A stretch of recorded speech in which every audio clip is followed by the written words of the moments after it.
to give himself room to punch the ball down towards the cover. Come back for 2 quite easily. They are good shot right now. This one is a good, very well played. A little bit in the air, but well played.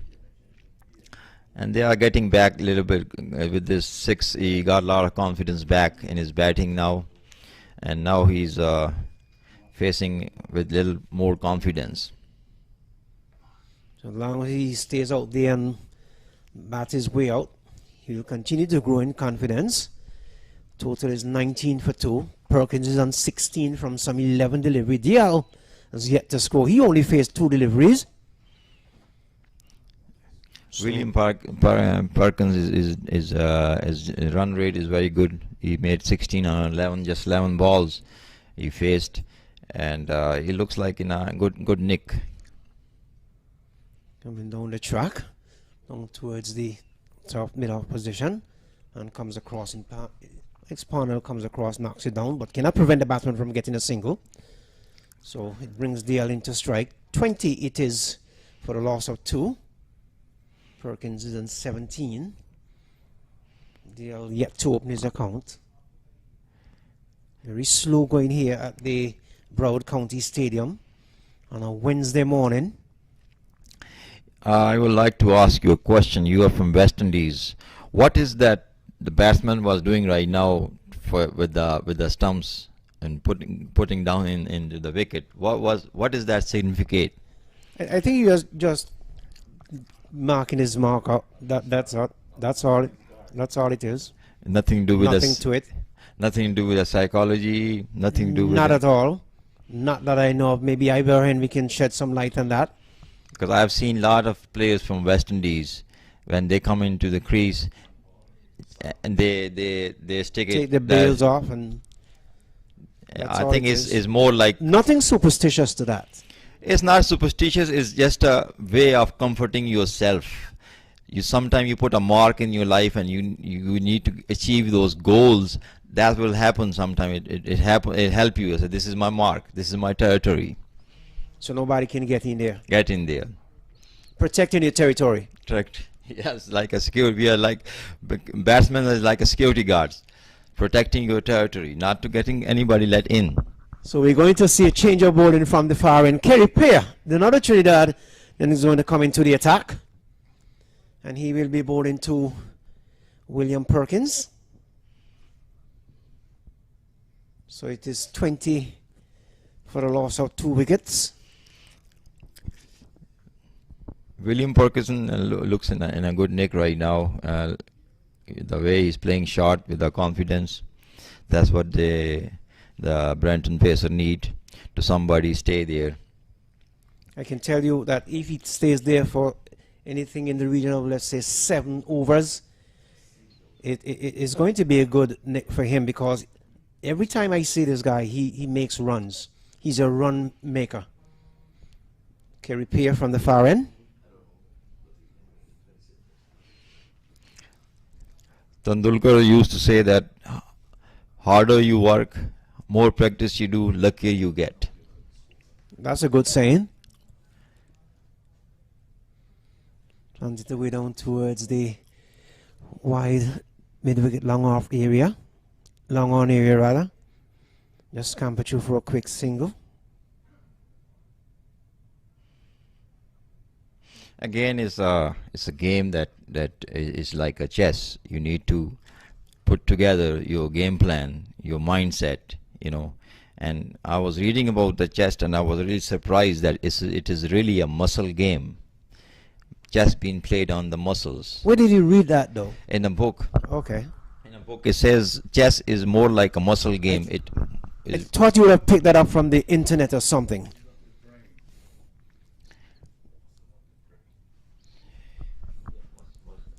Muscles has also brain. Our brain have muscles too. We need to build it. Oh my goodness, never heard of that before. I'm going to have to make sure that I check that one out. Driving out towards long off. Can it get the man? Can it pass the fielder out at the long off region? So DL remains on north from some 4 deliveries. 20. Bring the way down towards mid-wicket. 1 bounce to the fielder there. So gets a single. So he's off the mark. DL is on 1. William Perkins is on 18 from some 15 deliveries. 22 it is for the loss of 2 wickets. And we have seen some 4.5 overs completed. And So 1 more legal delivery left to take it up to 5 overs.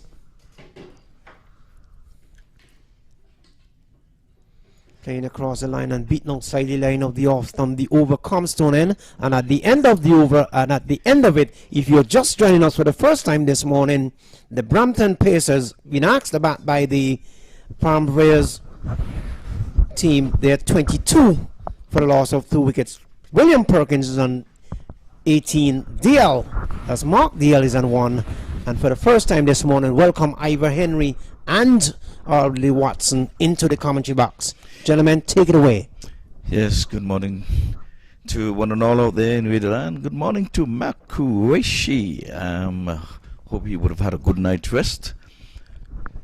And again, we would have learned that Vinod Manchad is under the weather because one of his colleagues would have encountered the virus. He's okay though, but have to follow procedures. But we're into the first match. All the 2s on the board. Audley, good morning. Good morning, Ivor. Good morning to our viewers, and good morning to those gentlemen who are not able to be here today, but I know they are here in spirit. And we are here. Very bright, sunny morning, 22 for 2 this morning, as this team will be trying to put up an impressive score. And William Perkins is still there, so I think they have a chance to do that.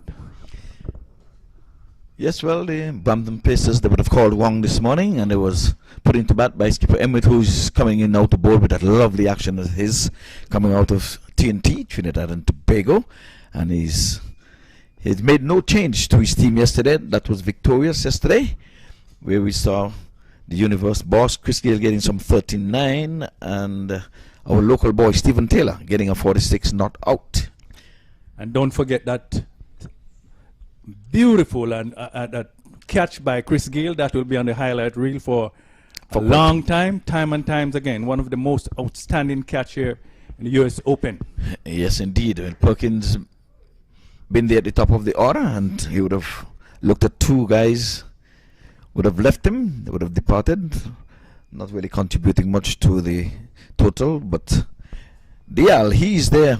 Has faced some 7 deliveries. He's on 1. Mark Dale, he was the man of the match yesterday when he took some 2 for 18 and scored some 14 runs in his match yesterday. Both teams would have won their first game yesterday, so unless there's an abandoned match, there's runs here for him as he's spitting the a bit of lovely feeling down on the boundary there. Let's see if they're going to be checking to see if he got into the boundary ropes. The umpires are satisfied, so 2 more added to total. Indeed, they have been coached well, or they've been watching some international T20s. But I know that's some good feeling. We have seen this before. Yesterday, the same combination, running down and just pulling it back to their colleagues, and then just rifled it back to the wicketkeeper or the bowler. So it's splendid cricket. Yeah, good well, cricket. they got 3 for that, so that's good running between the sticks.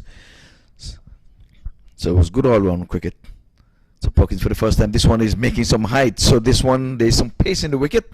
Like I would have had a word with the curator this morning. The head curator, Mr. Milton Taylor. He said they didn't put any water whatsoever on the pitch. And you can see the result here so far, that the ball is coming through very nicely. And this one was an effort delivery there from the skipper, Emmett.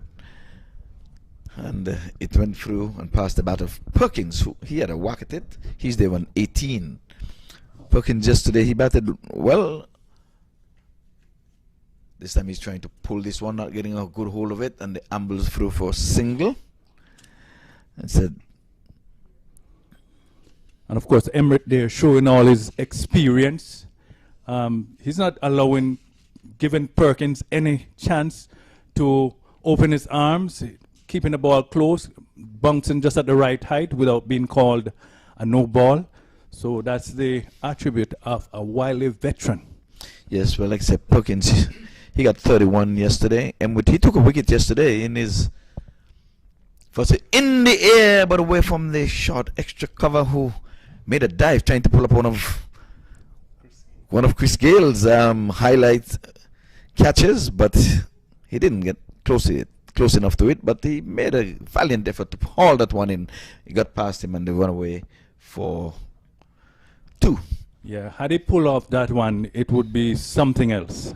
He made a valiant attempt. Yes, I was saying that Emmett, in his spell of 4 overs yesterday, he took 1 for 25. And Jared, he would have gone without scoring. So did Rajit Singh. He faced some 7 deliveries, and he too did not trouble his scores. They started a duck form, if I can say that, with the first 2 batters going for ducks. But Perkins would have none of that, and so is his partner, Mark. Well, it's the end of the power play. They can only muster some 28 runs from the first 6th over, so they are somewhat in a vice grip, oddly. Yes, they need to get some things together, but then it's still early going. There's still 8 wickets in hand. I guess at just about the 10 over mark, they'll be reassessing the whole situation and decide what to do from there. This time he's banging this one in the offside, but still can't score. As a beautiful bit of fielding there, the man on the point. So Perkins, 2 dot, goes to his name. This time again he's cutting and he's splitting the backward point and the short third man. He's going to get a comfortable 2. They're looking for the third. Let's see if they're going to take on the arm of the fielder. Yes. And again, good running. Good running, good all-round cricket, as the man have to give chase just inside the boundary rope, and a very good return to the keeper, but it was always going to be 3 runs. So Perkins moves on to 22 with that. From some 21 deliveries. Mark Dale, he's on 6 from 9. So he's a southpaw. Again, we want to welcome all viewers to the MAQ TV. Spread the word. We want to welcome you to sunny South Florida. Oddly, do you know it is snowing in Canada at this time? I wouldn't surprise if it's even snowing in parts of northern USA. It's December. Yes, well, the Canadians are here, and it's a leg by. As Dale did not get any willow on that one, so the signal coming in here from the umpire. Rainy. He's at the far end. We're just seeing in the foreground, Ivor, some clouds. Are you concerned that rain might be moving in? No, not at this time. Okay, you hear it from the weather forecast, Mr. Ivor Henry. No rain will be coming in at this time. No. He's a man of many hats.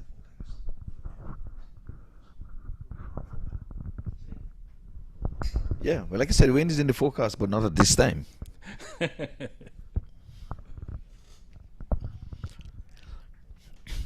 But we have cover standing by to cover the pitch on the playing area, maybe a good portion of the square. But nonetheless, that over comes to an end, and Perkins still there on 23, and Dale is on 6 from 10. Ladies score here, it's 33 for the loss of 2 wickets, oddly. Yeah, very easy going at the moment. They are not in any difficulties. As I've said before, there's still 8 wickets in hand. So there's no sign of panic, and there's no great concern right now, I would think, because the wickets are there and they'll be ready to unleash later on in the innings. Yes, like I said, we're expecting Lenny Archibald a little later this afternoon. In the meantime, Eddie is the one who's running the ship here, Eddie Edwards, in his absence.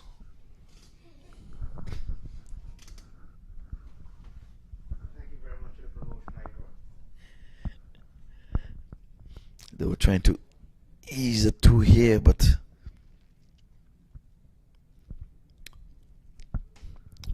it was a relaxing single. But the running been good between the sticks, I can say that. So Eddie, you was saying in the background there that there's some wind is in the forecast. But like I said, it's not there right now.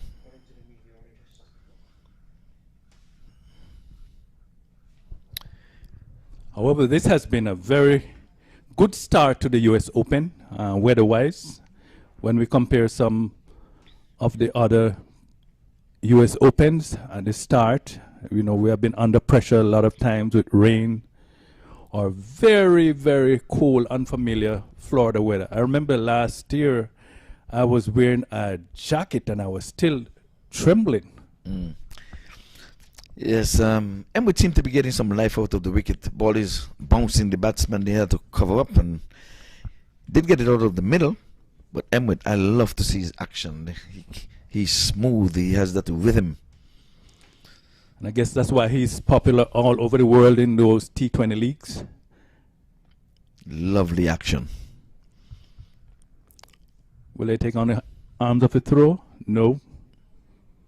They stayed at home with just a single. And Ivor, he seems to, he's a good captain because he has captained in the T20 leagues abroad. He has captained the is it the Trinidad or the night Barbados, the Tridents, Captain Tridents, and right. this year he would have captained the St. Kitts Nevis Patriots. Right.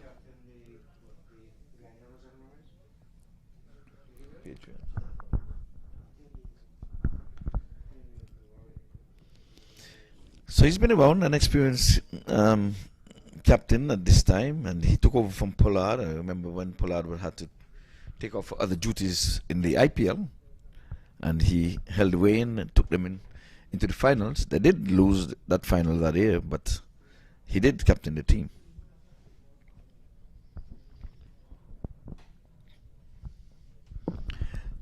So nice lush green outfield, oddly.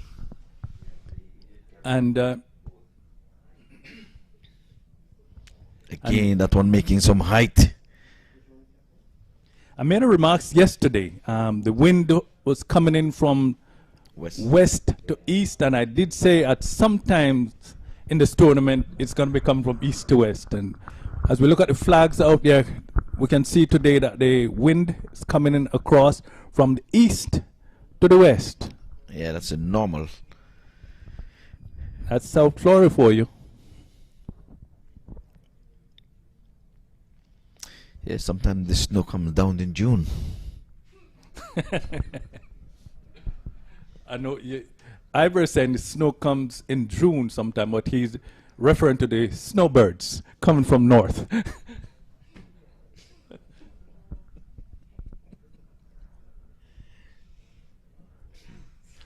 35 for 2, you're not missing any cricket as over number 8, done and dusted.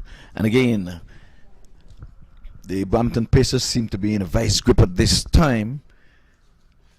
And you have to give credit to the bowlers and to Emmet for marshalling his troop. He has bowled some 2 overs for a measly 8 runs. He's leading from the front. As a captain, as a bowler, yes, he is leading from the front.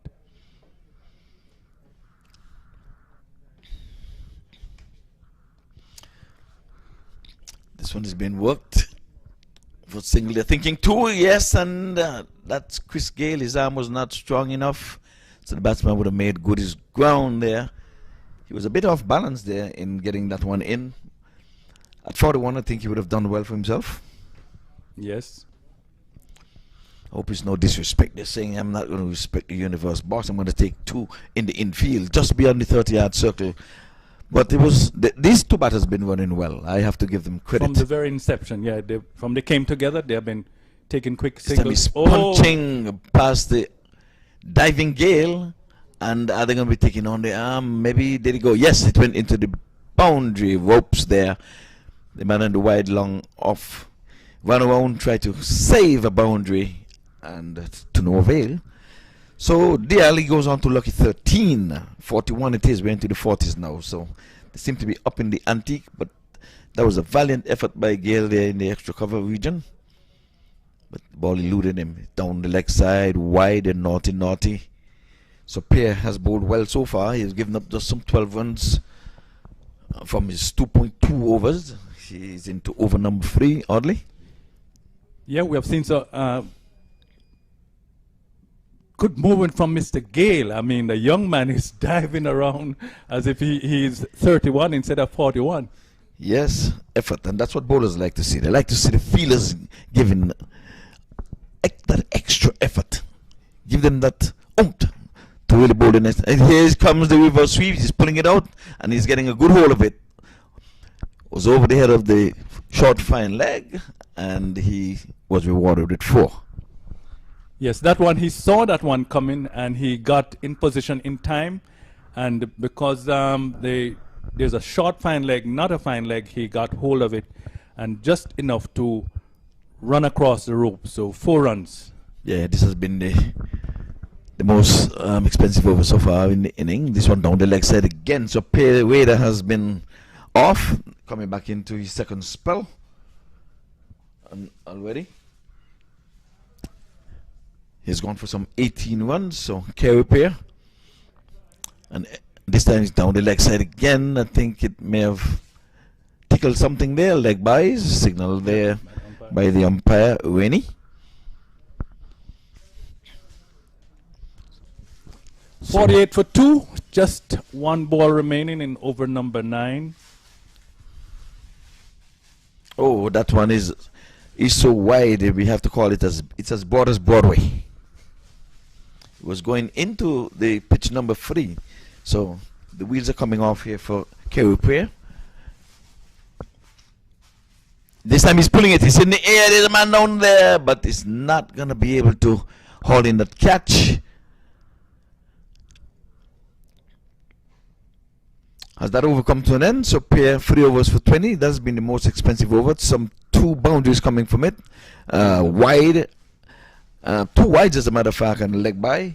So they've scored from every delivery in this over. So that's been the most productive over of the inning so far for the Brampton. Someone said it's early days yet. Well, it's early enough to say that it's 50 for 2, and the partnership is going. It's up to 40. So, do you remember 40 days and 40 nights? Audrey, you're biblical, man. Tell us something about 40 days and 40 nights. Well, this one is certainly not in the wilderness. They are out here playing good cricket. 40, a very productive partnership so far. They have settled in. And okay, well, we have a bowling change here, and Parnell, the man of the match yesterday, is into the attack, and I guess he's going to tighten in the screws because he would have represented the US All-Stars in this tournament, but it's franchise cricket, so now he's gone over to the Atlanta Param Veer. And I think yesterday he started just same from the southern end, and then he bowled his final 2 overs from the northern end. Yes, well, this one he's got some pace from the wicket again. It seems as if the northern end is playing a little quicker than the southern end. This time he's whacking this one out to cover sweeper, and the ambulance through for single. That was a real good drive, real Brian Lara-like, out to the cover area. Yeah, but there was coverage. There's protection in the deep. Emmett is getting his men stationed in the right position. Every blade of grass must be counted for. So the left-right combination is causing some concern to the fielders at this time. They have got to change. Partnership of 42. And that's what cricket is all about. Oh, and this time the batsman Perkins was giving himself some room. But good, clever bowling there by Parnell. He followed him. He was looking for some width outside the off stump, but he had this one coming into him and cramped him for room, and a dot goes into the scorer's book. So it's 1-1 dot. 3 deliveries, looking good so far, Mr. Wayne Parnell. And that's where experience really counts. Oh, this is it now. He premeditated a 1 bounce throw over the short fine leg head, and away she goes down to the boundary. Yes, that one, he saw it coming, and he moved outside to the off stump. So when the ball is coming in, just help it on its way. So that's a Perkins scoop. Yes, the Perkins scoop. Yeah, so he goes into the 30s and he's on 30 from 31. And again, like I say, DL is stepping up. He's hitting the 100, 18 from 18. It's going at 100%. 56 it is for 2. So we're into over number 10. This time he's going inside out and a beautiful shot, one bounce for again. So they're taking a liking here to Parnell, and they would have seen what would have happened to Pear last over, and I think it's about time for them to up the ante. And like I said, it's into the 60s now. It's 60 for 2, and we're getting close to the end of the 10th over, and we're going to be changing commentators about this time to take it for the next 5. It's going to be Eddie and Mr. King. So this time a dot. No! Oh, he was touch and go, and Parnell field to his own bowling and try to run Perkins out, but Perkins would have none of that. So the end of over number 10, the latest score here at the Broward County Stadium, it's 61 for 2. So thank you very much, Ivor Henry, and my learned friend Audley Watson. Certainly sitting in the back would have learned a lot from you two young men. And Amir, welcome back to the commentary box.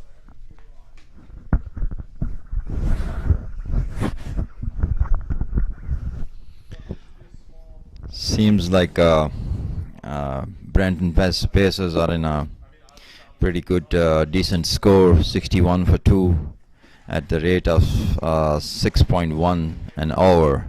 That's pretty decent rate for T20.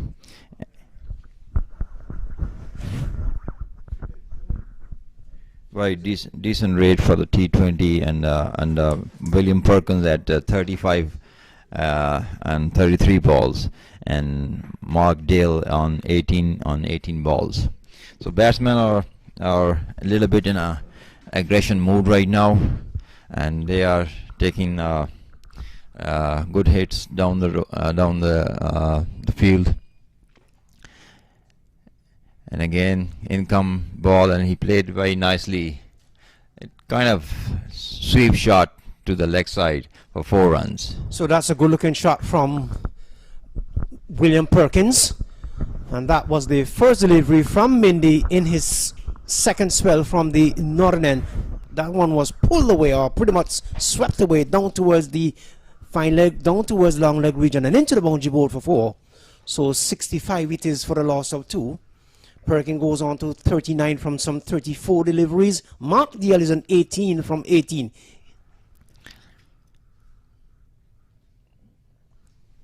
Minley starts and stop. Perhaps he forget that he has to bowl. Sometime I asked some couple of fast bowlers about it, and sometimes they say they misplanned it, and they have to go back again, come back with a new plan. I'll tell you something about fast bowlers, and you'll change your mind. This one is swept away down towards the backward square position. Man coming across off the long leg boundary. He rifles the returning, but cannot get it before the batsman completes 2. So 2 more to Perkins.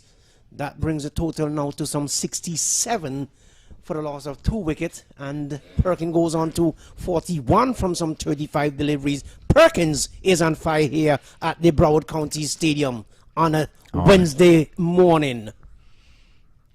I must say, beautiful Wednesday morning. It's in the air. Someone is getting on it. Will he? No, it goes over the head of the field at the deep long on position. And as I said just a few seconds ago, Perkins is on fire. Where is the Lauder Hill Fire Department when you need them? Perkins goes on to 47, 73 it is. Amir Khan from some 10.3 deliveries. 10 over, sorry.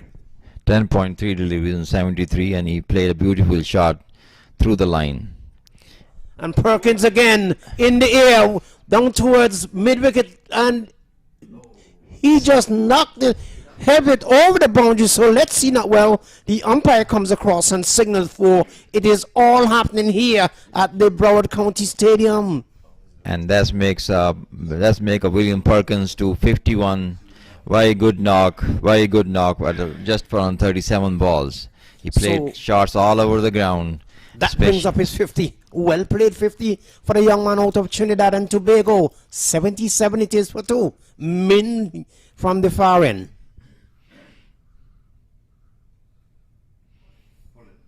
Again, tried to pull it, but Out towards mid wicket. little late. Just a single. So mainly none for 28, and he's in his third over. Leaking a lot of runs here. He's targeting these bowlers. William Perkins brings the left-hander Mark Deal into strike. So the Trinidadians are having their way. Manley needs to concentrate on his line and length instead of speed. We need good line and length. They can get them on wickets. But on the other hand, we need a good score, good competitive score here. Slow delivery, but it makes no difference. Out toward mid wicket, gets a single. Mark Deal goes on to 19. 79 it is for 2. Perkins is on 52. He comes into, well, the over comes to an end, and at the end of the over, 79 it is for 2. The Brampton Pacers. William Perkins 52 on 38. He's doing very excellent job for Brampton Pacer. And on the other hand, good partnership building up between Mark Dale and William Perkins, and they have contributed 69 runs in that partnership, and which is a very constructive partnership for to build up the innings. So I was just waiting on Ivor Henry to save me from my misery. 29 it is. From some 3 overs from Mindley. Very expensive. So the previous over. It's a T20, something you'd expect. Oh, and that's what Ivor just referred to as the Perkins scoop. Gets 4 more. Parnell goes down the leg side. So none for 15. And he is in his second over. 83 it is for 2. Perkins goes on to some 52. It's a first slip. He played a shot in a first slip towards the first slip intentionally. It's for a good shot. This time he's beaten the pace outside the line of the off stump. So Perkins remains on 52. Parnell none for 15. Mark Deal is on 23. They need to have 160 plus on a board for to be on a competitive side of this world level cricket, international level cricket. Here is 160 plus. Coming down the track is Deal, stepping out to the long off region. Minder giving chase, but not before the batsman completes 2. So another 2 more to Deal. Deal goes on to 25. 85 it is for 2. when Parnell he came back really good right now. He's pitching good line and length as compared to his last over. So none for 17.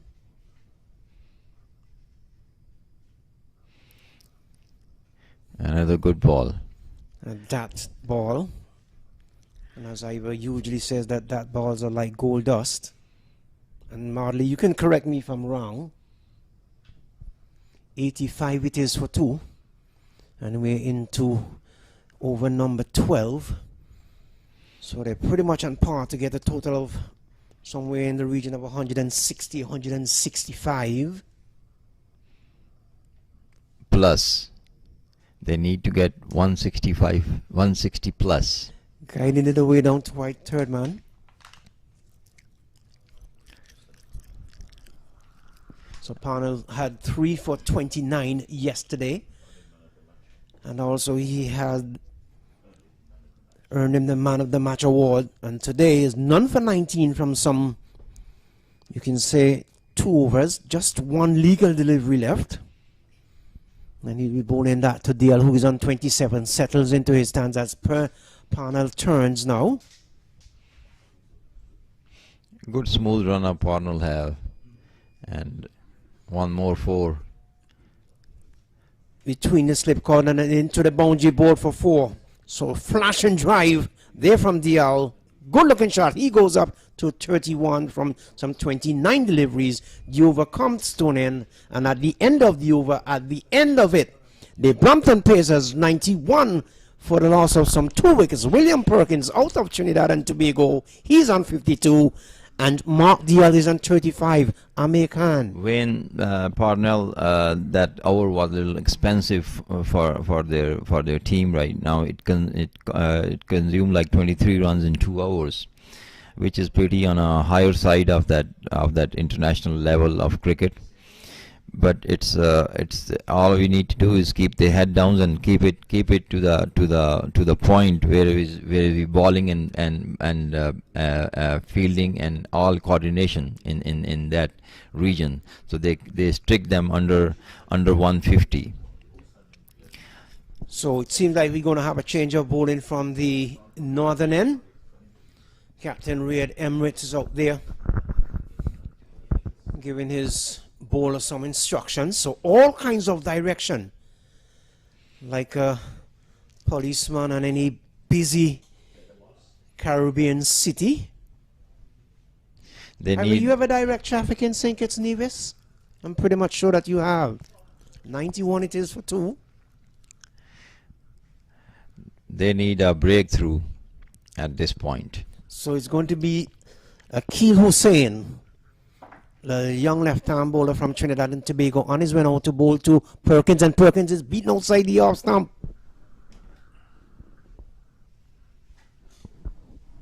So Hussain has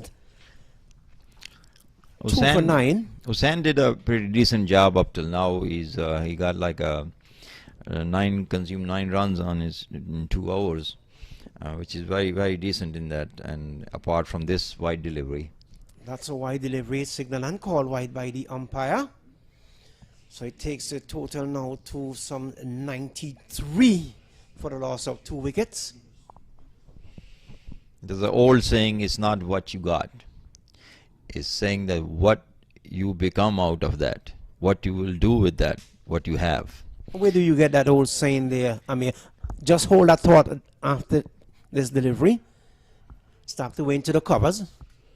Down towards deep cover, the man comes off the boundary. He rivals the return in. 2 bounces to the wicket keeper. So Perkins goes on to 53. 94 supposed to be the total. Those who don't know me, my name is Amir Khan, but I am known by Dr. Khan name. I'm a certified coach with the John Maxwell team. We go all around the world, and what we do is to raise your inner level, your inner thoughts, your mindset, and we coach more than 1 million people to change their lives. Now they're on their paths of becoming better every day. And that's very good to know. So that's what cricket is all about, becoming better every day, perform better, and make a name for yourself and the team you're playing with. So 94 it is for a loss of 2. Perkins remains on 53. He's at the non-strikers end. DL is on 31.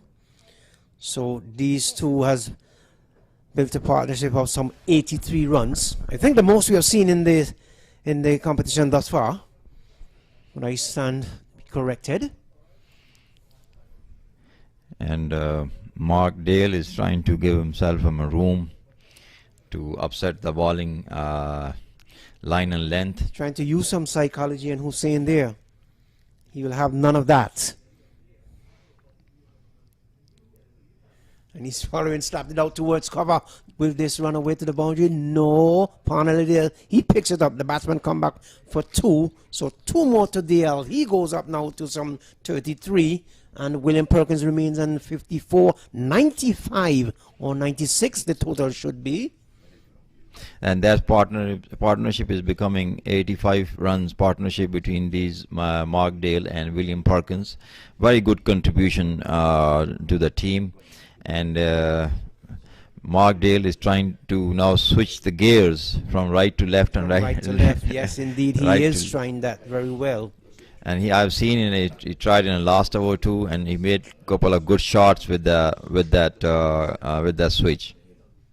Improvised shot, the reverse sweep, become very popular. So wide delivery, signal and called wide by the umpire. So according to my scorer, it's 96. 96 for 2, and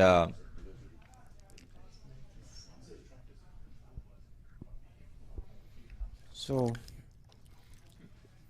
Hussain, it's a loud appeal, not out, said the umpire.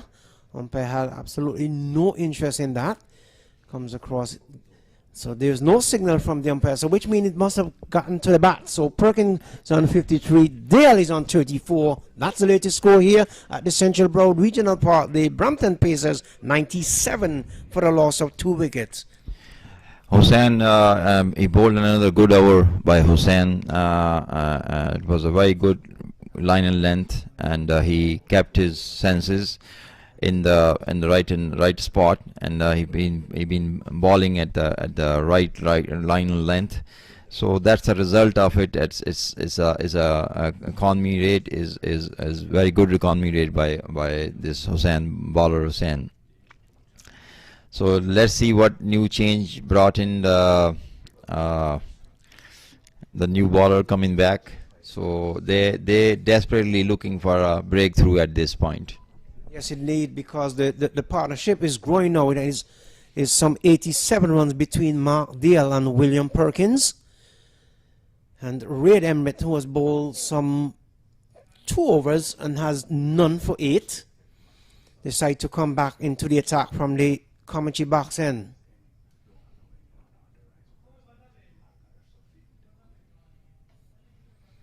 Very good bowling. He followed the batsman. And good bowling, very intelligently ball. Realizing that Dale was moving towards the leg side and cramped him for some space, just a tad. As we watch Red Emmet now walks back to his mark, turns just about now.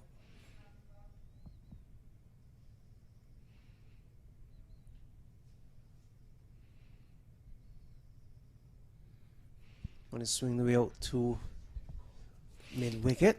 Good bowling again good line length by Emret, and he's bowling intelligently, using his brain and using his muscles to pitch it on a right spot at the right time. So total goes up now to some 98, just 2 runs away from the century mark. At the loss of 2 wickets, 98 runs, 13.2 overs gone right now, and inning is building up at this point, and we got like 7 more overs to go. Chopped it up towards deep cover. Man coming across, it looks like Mindy. The batsman was only able to get a single. So 1 more to Perkins. Perkins goes up to 54.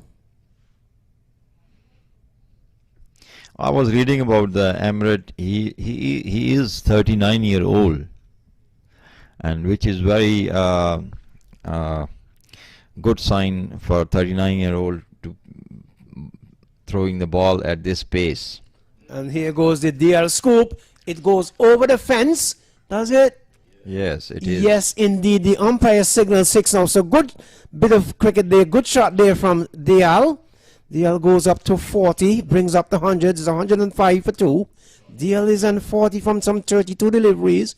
Perkins is on 54 from 41. This partnership is almost 100 runs now, and very well-built partnership. Both of them played very good, played improvised their shots, and played in gaps and concentrate on single and doubles. So they are at a very good run rate at 7.7% at this point at the end of 13.4 hours. So the partnership between those two, DL and William Perkins, the two Trinidad and Tobago players, yields thus far some 95 runs according to my scorer. So getting a little bit of refreshment there, both DL and William Perkins. Red Emirate has bowled some 2.4, he's conceded some 16 runs, none for 16. Very uncharacteristic of Red Emirate. He's a good bowler.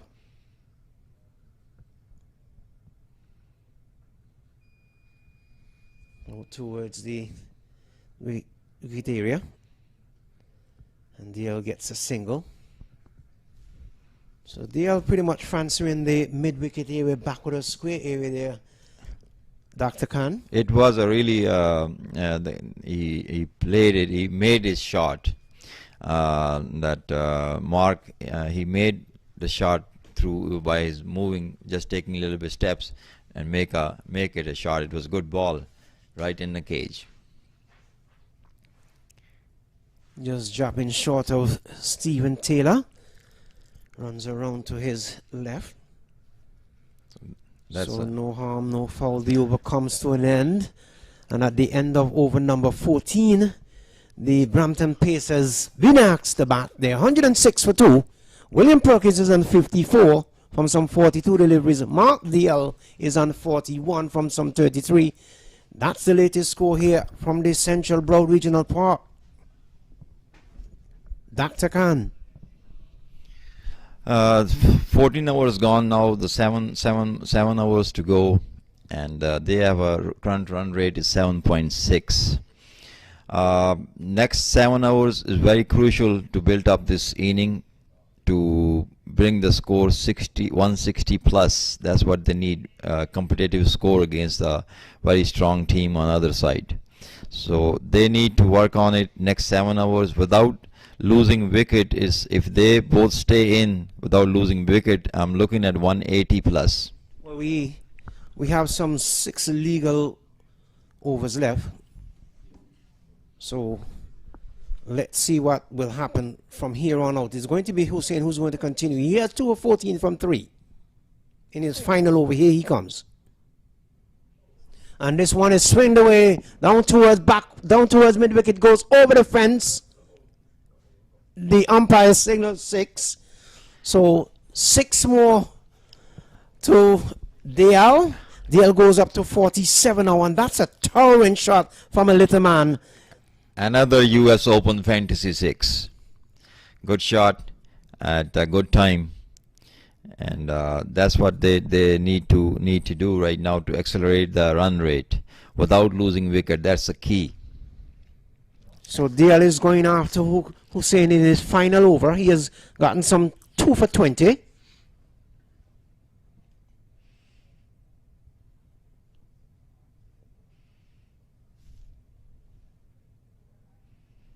Stopped it over Corral.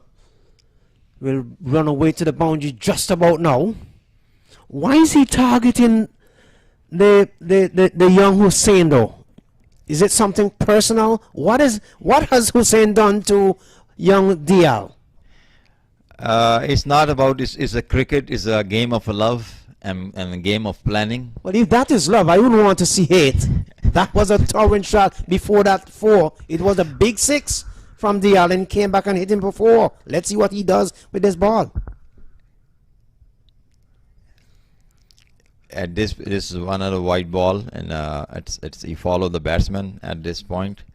And the thing is that is both teams are in the field to play, to show their skills, what they got on an international level, into the international viewers.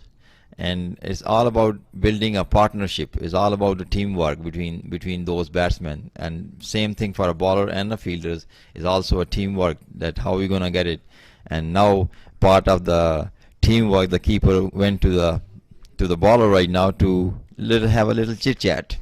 So Stephen Taylor knows one or two things about bowling, knows a lot about wicket keeping and as well as batting. So he and Hussein now having a word there.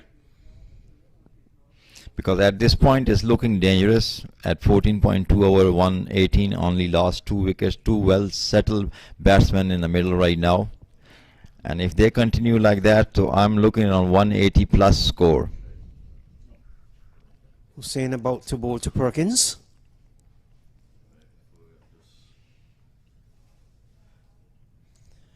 Swing out towards the wide mid-wicket region. So 2 more to Perkins. 2 more to his total. He goes up now to some 56. 120 for 2. Hussein has bowled some 3.3 overs. Has conceded 28 runs. But along with the 28, he has taken some 2 wickets.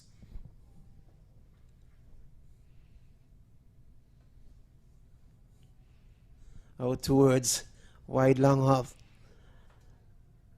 Batsman come back for run number 2. So 2 more to Perkins, 2 more to the total. Takes the total now to some 122. Perkins goes on to 58.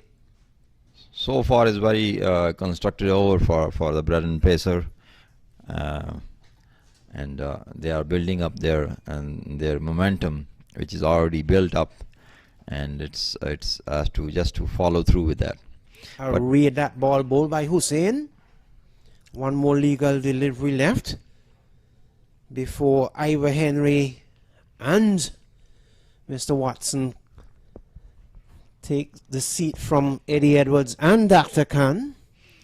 And good words from Stephen Taylor to the bowler, and he just coming back a little stronger than 3 balls ago. And he has just bowled another wide, so that's a commentator's curse. And that's a bad habit, and you need to stop it, Dr. Khan, because every time you say something nice about the bowler, he bowls a wide. Cricket is not a game of what you call myths. It's old frame mind. The new frame mind is your skills, is your talent, is your hard work. The reverse sweep, this one is pulled away down towards the back of the square position and into the boundary board for 4.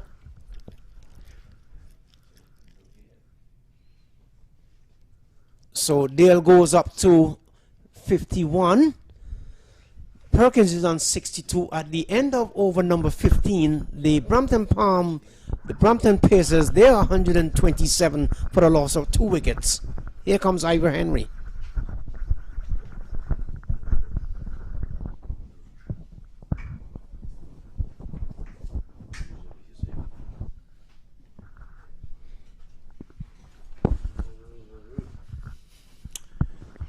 All right, well, you guys did not get a wicket in your 5 overs, so not good bowling for you, but good batting for you. So that's a good thing. That's what cricket is all about. A partnership of 117 between these two. Dale got up his 50 and he came unnoticed, but a good-looking 50 from 35. He would have done all of the bulk of the scoring. He did all the heavy lifting there for the latter part of his inning. So I don't think it's a spot of bother. Audley, welcome back. Thank you, Ivor. And when we look at the score, we can see that the foundation has been set. Now they are building upon that foundation, and I'm expecting to see anything in the 170s, even 180s from this position of strength. The fact that there's still 8 overs to go, so losing a couple of wickets, I don't think they'll be in any spot of bother. So they'll just continue to build thereon. So it's 127 for 2, 5 legal overs to go. Okay, well, these two teams would have won their match yesterday, and the Somerset Cavaliers, the defending champions, they too would have won their opening encounter yesterday. So someone's going to be dethroned from the winning column here today. But all is not going to be lost with a loss, with losing this game here today. But it makes for interesting, for an interesting game. Here it is again, bringing out the reverse sweep, and this time the umpire said, well, if you were batting, yes, you would have probably played an inside-out shot, but he tried for the reverse sweep. He's been successful at it. But again, like I said, this time he's hitting this one on the up, but there's cover sweeper, there's coverage there. As we have seen Damon Ebanks for the first time in this tournament. Yesterday he did not get a bowl. They would have bowled the 20 overs and kept the team to 111 for 9 wickets. But Damien Ebanks have been summoned into the attack. And again, I just want to say good morning to Mr. Brown, OB, over there in Texas, listening up this morning. And here we go. Perkins is hitting this one. One bounce down to cover sweeper oddly. It was a good looking shot, but that ball was short, and I'm sure Perkins must be disgusted in himself. Well, he's asking for something like either mittens or a bat or something, but you know, what they say, a bad workman blames his tools. Yes, he's asking for something, and I'm sure it's going to be his bat. Now he's pulling out the reverse sweep again. Well, it's a switch hit, really. Yeah, that's a shot, Ivor, that really looks good when it comes off. But then sometimes it looks so bad when you make the shot and miss it that one. And if you're gonna missing them too often, it's better to stay in your right position. But then he has been successful for quite a few times. He's going again inside out, and he's going. This man's giving it a good chase, but no, it was good. A good effort down there on the boundary. He was always going to his left, but he picked his spot, and that's what he should be doing more instead of trying to get the switch hit coming out. And the 2 dots that have gone in that over so far is when he tried to pull out the switch hits. Exactly. And I must say the fielder did very well because he ran a long way, but when he got to the ball, just could not control. It ran over the road. Yes. There he goes again, trying with that that unorthodox shot, and again, and another dot goes into the scorer's book. So let's hope he does not live to regret those 3 dots. He would have scored from 3 deliveries that would have played proper cricketing strokes too. He would have done 1, and William Perkins would have had the 1 delivery out of that over. He scored from it. And I would say because of those unorthodox shots, they only added 6 runs to this over. So it was not a bad over after all, because his only 6 runs came from it, and a boundary was included. So you have to say that he was summoned to keep things in check, and only 6 runs coming from it. And the boundary, he had to work hard for it, because the fielder really made a valiant effort down on the boundary to haul that one in. But DL, he is on 56. Remember yesterday he was man of the match for his 2 for 18 when he bowled his off spinners, and he would have batted and made some 14 runs. Not much was required of him in the batting department, but he would have learned a whole lot, he said, from representing the St. Lucie Zooks in the CPL earlier this year. Exactly. These are guys that are playing a lot of franchise cricket and a lot of T20 cricket, so they are well seasoned fighters. So they're just here. Yes, well, folks, when you're gonna see Chris Gale, the universe boss. This time he's played this one down, and he put it down, and Perkins gets a life, as that one was swung to the deep backward square leg.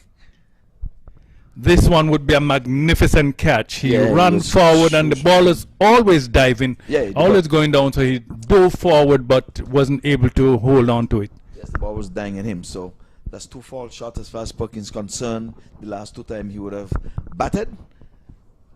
Did he get to change his bat? I didn't see that, but at least he was calling for something from the pavilion. But anyway, 56 from 40. Mark Dale is now on strike. He's going big. Did he get enough on this one to get it across the boundary board? No. Just one. So the building poles. The first two deliveries, it's 2 singles. And I think the happy hour is just about around the corner. Anytime now, Audley? Yes, I was suppose at the end of this over, they'll be going full guns. Well, and They there have it is. started it. So As a matter Perkins of now fact. pulling out the slog sweep and getting it down to the cow corner area. And the man in the mid-wicket area didn't have a chance. So another boundary to Mr. William Perkin. He goes on to 68 from 49. Pace keeping pace with him, 57 from 41, 139 for 2. He's playing conventional stroke off the pads, where they just amble through for that single. 140 now, Audley. Yes, indeed, they are concentrating on, I think, in the 170s, and they may even surprise us by doing even much higher. Yes. Seem like a lot. That's a good shot, and the best place to hit a boundary is over the bowler's head, and he goes one bounce forward. So both batters are in the 60s now. We haven't seen a century so far in this inning. But someone would have asked the question, how many centuries would have been had here at this ground? Don't have that from the top of my head, but I know Chima. You remember that name? Andre Russell. He's a run scorer, no? Yes, Andre Russell. But Chima, he would have had quite a few. And for this, I would say, when it comes to the US Open, it's Ask Lenny and Ask Google, in that order. yes. In that order. Yes. Eddie would be able to, Lenny would be able to reel it off to us right away. Yes. But again, like we say, it's a $100,000 tournament, US. And donor grand prize for the winner. And I think it was some 50,000 the last time up. But the tournament overall is a $100,000 tournament. And we have to say again, Cricket Council USA, we're going to give 2 thumbs up to them. Perkins, 69 from 50. And we can't say too much about MAQ Qureshi. Of course not, can't. Yeah, the guys all cricket. Audie, I'm going to be leaving you shortly because I'm going to begin to make way to get an interview with. I'm sure it's going to be 2 of these batters this time. They feel he's running round to his right, and he takes in Perkins there. He goes. The last couple of strokes from Perkins, he seemed as if he was just leaving it up to pair. But that was a beautiful catch in the boundary down there. Again in that area. What did we say? When the catch from taken in that area, we always see spectacular catches. Spectacular catches. Allen would have taken it right there, just about in the same fashion. But wicket number 3.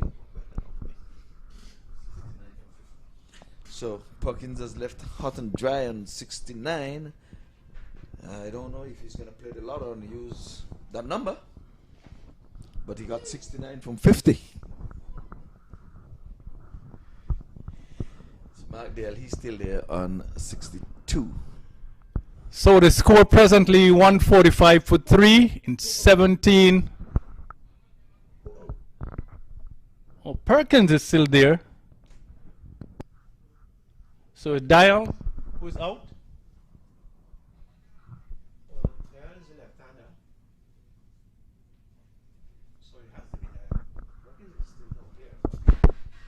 Oh, I think we got it all wrong here. The scoreboard was giving us something. Well, Perkins is still in 69, so.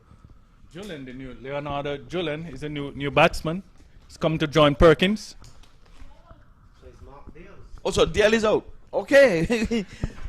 so Dale was playing that reverse sweep again, and he brought his downfall. I thought it was the right hand just from looking at the shot.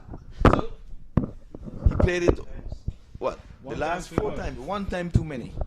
And it brought his downfall. So, sorry viewers. I mean, I really looked at the shot. It was a right-handed shot, and I'm like, okay, well, it has got to be Mr. Perkins. So, our apologies here. We're not perfect. And it was a boo-boo. So, that's a wicket from the first delivery. So, Ebanks just gave up 6 from his first over, and now he's in the wicket column.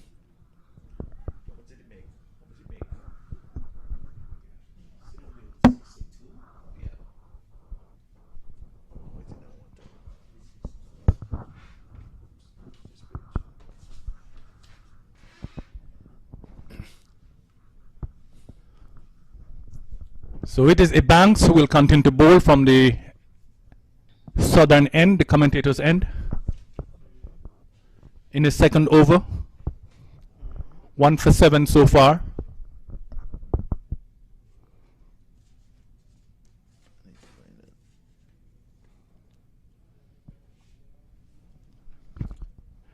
Ebanks, a local boy here, and this one is slashed into the. Oh, they was looking for 2, but it's not gonna be. It would have been risky. He'd have been flirting with danger. Getting to because that ball travel out in a hurry. So another southpaw. Perkins been there at the top of the inning, and he would have watched all 3 batters come and go. He is on 70 from 51. And again, I'm going to say, Mr. Perkins, I apologize. I looked at the stroke instead of the batter, and saying he had to be him who would have gone. So I pronounce his exit from the arena a bit prematurely. I apologize. I really, really, truly apologize.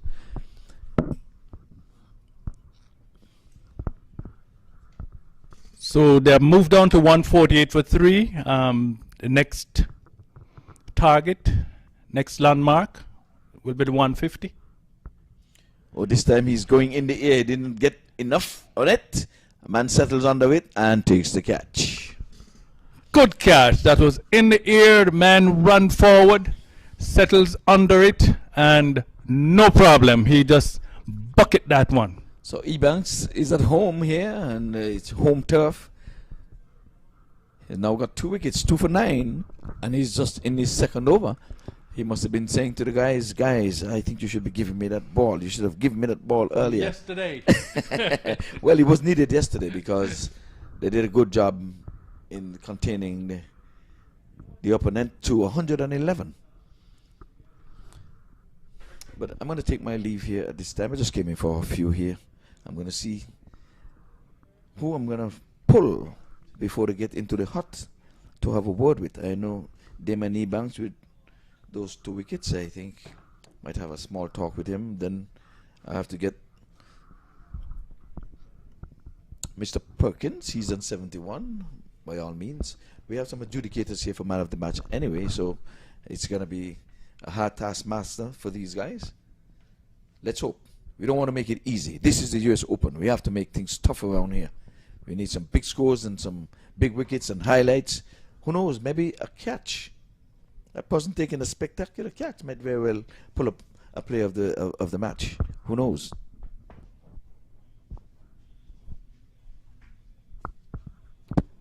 Well, thank you, Diego. Certainly seen a display of shots all over the grounds by William Perkins and Mark Dial. Certainly they would have put their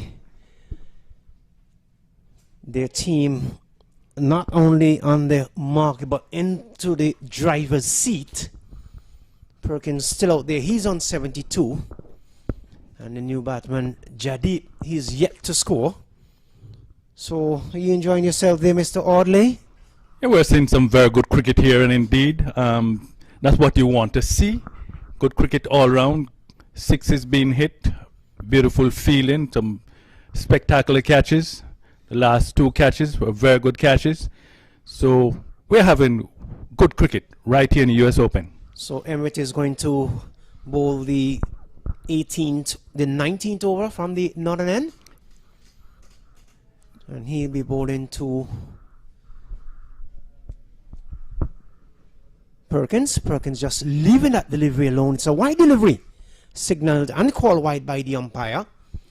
So we talk a lot about Ebanks in the previous over, a local boy. But let me tell you about a local boy, Timothy Surge Ballet. He has some 47 centuries in this local competition here. So he's nothing to play with. He's unable to make it into this tournament because of work commitment. And I've seen a couple of those firsthand. Here is Emrith. Giving himself, going outside the line of the off stump and looking to put it into the backward of square region. The ball coming off from the bottom of the bat. The batsman gets a single. So one more to William Perkins, the man from Trinidad and Tobago. He goes up to 72. It's 150. Well, 151. So Perkins would have gone up to 73. My score was just a little bit late there. Thank you very much there, Rudy. Returns in the distance. Oddly, it's all happening here at the Broward County Stadium. When Emirates first bowled, he bowled from the southern end. Now he's coming in from the northern end. Ooh! And that one almost take his head off. He had to take evasive action to get out of the way. Four more runs to Jadeep. He takes the total now to 155 for 4. Perkins is on 73, and that was a vicious shot. That was hit with some power, I tell you. Just as you mentioned before, he took evasive action. He would have been going down to the boundary along with the ball. His head would have probably gone one way, and the body would have gone the other way. But thank God, all is well that ends well. He's about to move in from the northern end. Oh, very difficult ball on card. Went down, very difficult. He ran forward, but just failed to hold on. Had the batter there in two mind. He didn't know whether to slap it back past the bowler or to just play it with soft hand and get a single. In the end, he pushed it in the direction of the bowler Emrit, and Emrit failed to hold on. Just might have just touched the outer portion of the finger. In any event, all is well once again. That ends well. Emrit turns in the distance. You can see he was walking back looking at his fingers. And he's beaten outside the line of the off stump. Good cricket between the wicket that we would have seen between Perkins and Dial. Dial made 72 in the end, and Perkins is still there. He's on 73, not out. He's at the non-strikers end, and just a while ago they had a word between both batters. Let's see what the discussion was all about. He's doing a Desmond Haynes, bat through the innings. And indeed he has been successful so far. Very steady, 73 from 54. And he's much needed there. Oh, two great good balls. The last two deliveries from Emrit. He went hee-ho, and the ball went by through to the keeper. Sorry. So Emrit now is favoring that finger. The left hand will have a bit more concern in that finger, or pertaining to that finger once he gets off the field. He must be in a lot of pain there. So young Stephen Taylor has given him some advice. He begins to move in. So is it a case of no pain, no gain? Beaten outside the line of the off stump. The over comes to an end. I don't know about no pain, no gain, because it is all pain and gain in here for the Brampton Pacers. They are 155 for 4. 73 runs to Williams Perkins. 4 to the man Jagdeep. It is all happening here. Action and more action on the second day of the MAQ T20 tournament here in sunny South Florida in the city of Lauderhill. Yes, Eddie, and I'm saying, yeah, cricket, lovely cricket. Just with 6 legal deliveries to go, the next milestone, I would say, will there be 170, 175? Who knows what will happen? Ebanks it is. This one is slapped away over extra cover. Will it run away for 4? Mindy comes across. He picks up. Rifles returning. Going at the non-strike, and then the bails are off. Let's see what will happen. Dreaded finger of the umpire say he's got to go. Yes, so William Perkins run out. Looking to steal a second run. He ran out for what? Some 74. A brilliant innings from William Perkins, the man from Trinidad and Tobago. And I'm pretty much sure that not only his teammates, but also his followers, well-wishers alike, will say, well done, Mr. Perkins. Well done indeed. And I can just see all his fans over there in Trinidad and Tobago, because they are watching also by MAQ TV. His fans all over the Caribbean and over the world are saying, hey, well done, Mr. Perkins. And he was not selfish. He could play for a not out. But with 6 deliveries to go, he's trying to see that they get the maximum amount in the innings. So, unfortunately, he was run out. But well done, Mr. Perkins. Well played innings. You think now that the captain of the Param Veers team might be saying to himself, he made a mistake, they won the toss and they should have bat? I guess they are looking at the star-studded lineup, what they have, and saying, look, anything they do, we can do it better. So the new batsman is Junaid Siddiqui. He will face the bowling of Damien Ebanks, who has some 2 wickets from 2.1 overs, 2 for 11. Very economical bowling by the young man, a local guy here. 156 it is. Audley, you betting man. What will be the final score? 175. Let's see.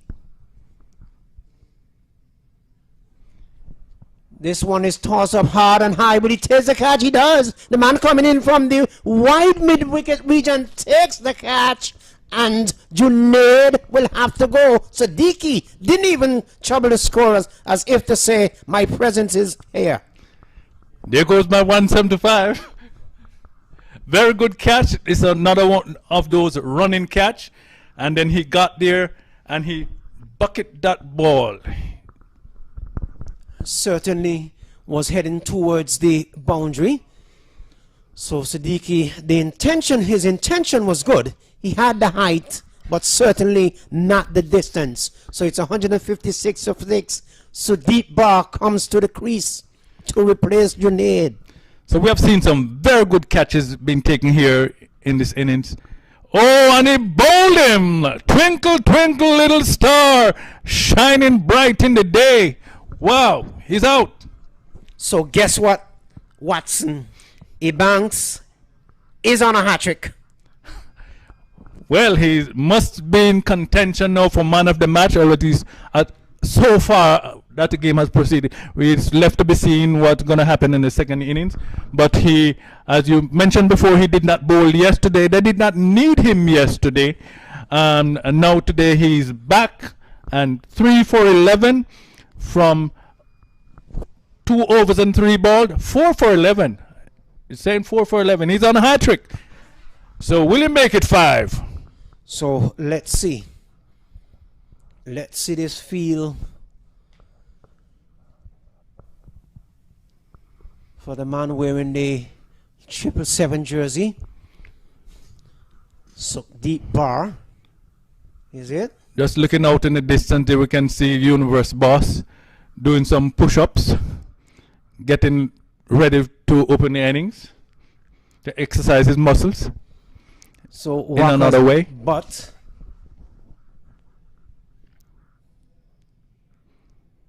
this one is swinging the way down towards the back of the square.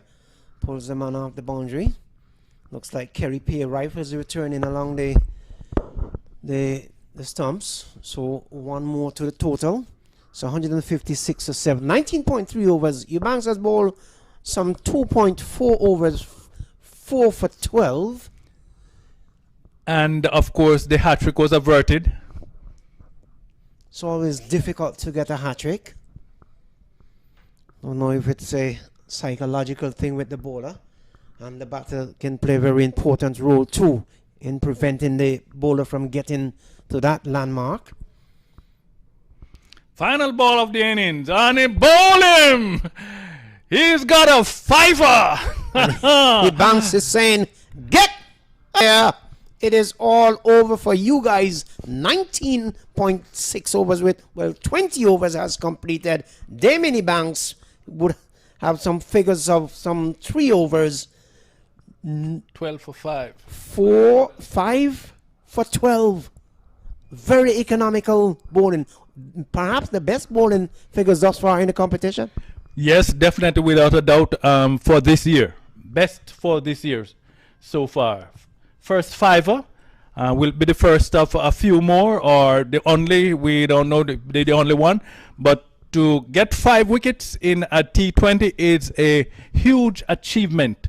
But as he came in with that last ball, and the batter attempt to heave it around the leg side, exposes his leg stump, and twinkle, twinkle, little stars in the day, once again, bowled him. So the Param Veers team will have to score 158 to win.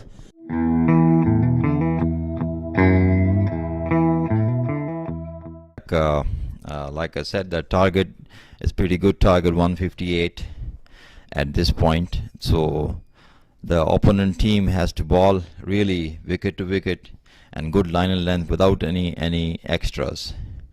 That will put them in the right spot. So here we go, the first ball from Waqas bat. Ball coming back into the batsman. Stifle appeal there from Waqas, but nothing of any interest to even get the attention of the umpire behind the stumps. It's really his ball is, I see from his very first ball, is nipping back, which is a good sign right now for it. It's a little bit air is blowing right now. They're gonna help the bowlers to swing. Again, good ball right there. Just in front of the umpire forward square. Nothing to really get a single, so none for none. We have seen some 2 deliveries bowled by Butt. Do you know Butt personally, Dr. Khan? No, not really. What I've seen is bowling really good right now, and there's a good speed and good smooth bowling action. And I want to see really what plan they have for Chris Gale today.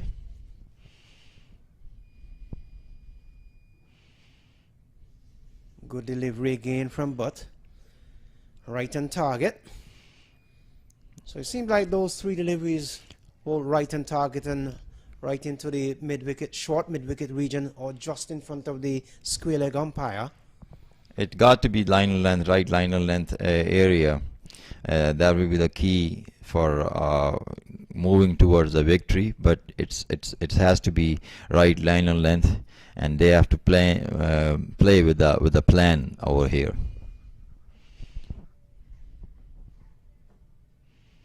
Straight a little bit, wide enough for the umpire to call and signal wide. So it is 1 without loss.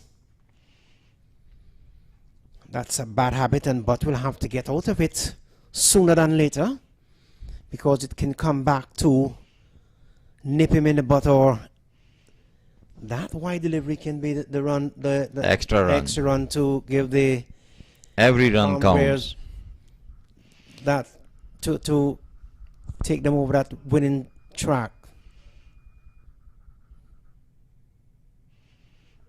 This one is pulled away down towards the mid-wicket region and over into the boundary board for 4. The signal now comes in from the umpire. So good looking shot there from Patel. He shows good intent. Good intent we start seeing the sign of aggression from Patel, and it is right now, its required run rate is 7.9.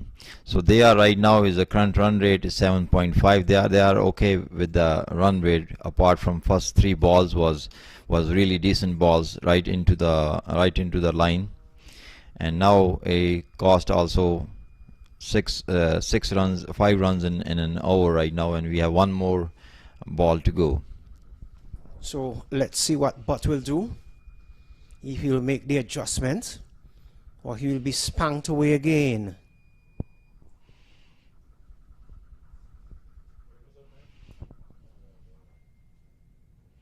Stop towards cover. This one will run away for 4. The outfield is faster today than it was yesterday, Dr. Khan. So good looking runs there for Patel. He goes on to some 8. It is 9 without loss. And we're just seeing the completion of over number 1. Or is it? One more legal delivery left. Getting ahead of myself there. The excitement has brought me to this stage. Right. Yeah, it's a good comeback from Patel at this point. Instead of facing 3 balls, dot balls, and last 3 balls, he came back strong. So let's see what he's gonna do with the last ball from Mr. Waqas Butt. What he's gonna do with that, and what plan Waqas have for this Patel.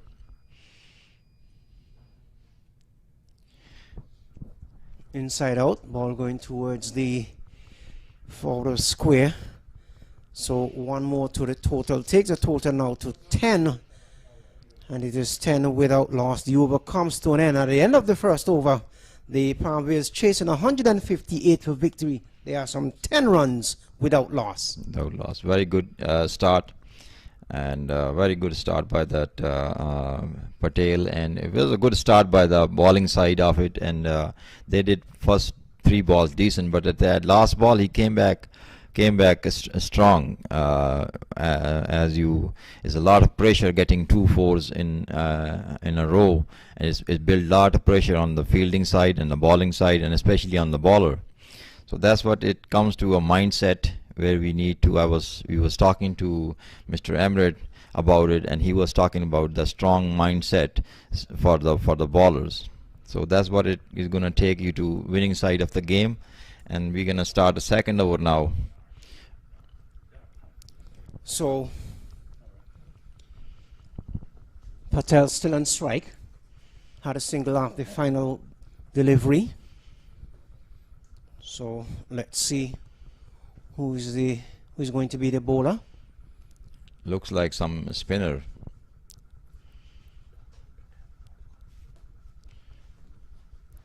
Yes, it is. The new bowler came in, Junaid Siddiqui. Right arm, looks like a leg break bowler.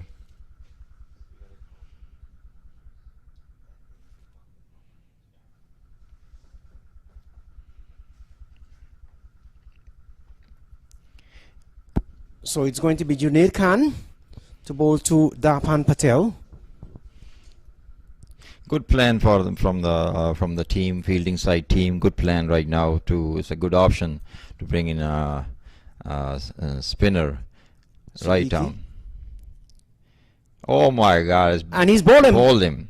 But just like you said, it seemed like you were out there in the team meeting, because you said it's a good plan, good idea psychologically, and he strike right away. First delivery. So Darpan Patel goes, bowled by Junaid Siddiqui for some 9 runs. I am a firm believer in body language, and body language tells you a lot. In our body language is 95% is your body language, is only 5% of the words. Same thing goes in the cricket. It's your planning, it's your mindset, it's how you're going to work it out. Bringing the right guy at the right spot at the right time, that will take you to the victory. Timing is the essence.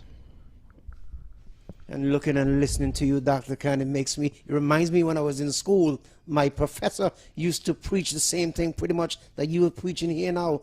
Good insight there from you, young man. 9 for Darpan Patel, bowled completely, beaten and bowled by Junaid Siddiqui. First delivery, it is 10 for 1.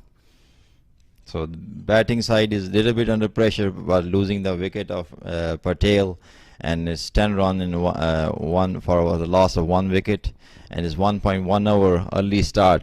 They have to be very careful losing wicket, and they have to build up team momentum and give the strike, as much strike to Mr. Gale for to show his skills and performance, and that everybody, viewers around the world, looking and desperate to see some good hits from Mr. Gale today. Well, the new batsman is Roland Keto. Plays it back to the bowler, just off of the pitch. No runs. The total remains on 10 without loss. Christopher Gale has yet to face a delivery though. Yes, Chris Gale, he still need to haven't faced the delivery yet. And the world is watching with bated breath. Oh, good. Just past the diving hand at the man there at the point position, and between backward point and gully, down to white third man, and they come back for run number 2. It was really a chance. The fielder tried his best to make it to the ball. He reached to the ball, but at the end it was not successful attempt. But he tried his best to get it going. It was it remind me of the fielder from South Africa, John T. Rose.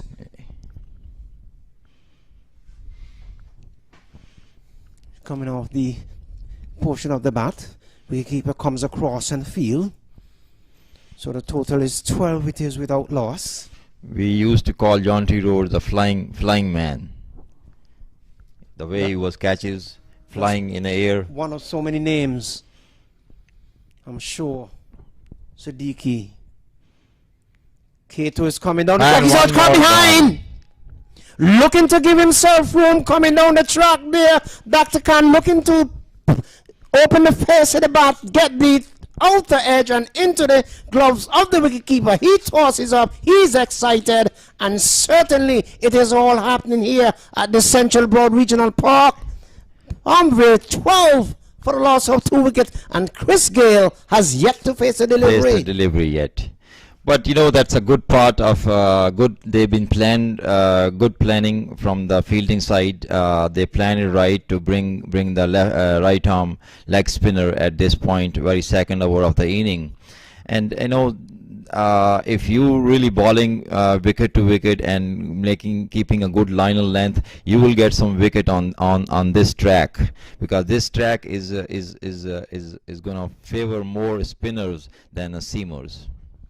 So young Stephen Taylor comes to the crease. He's by nature a stroke player.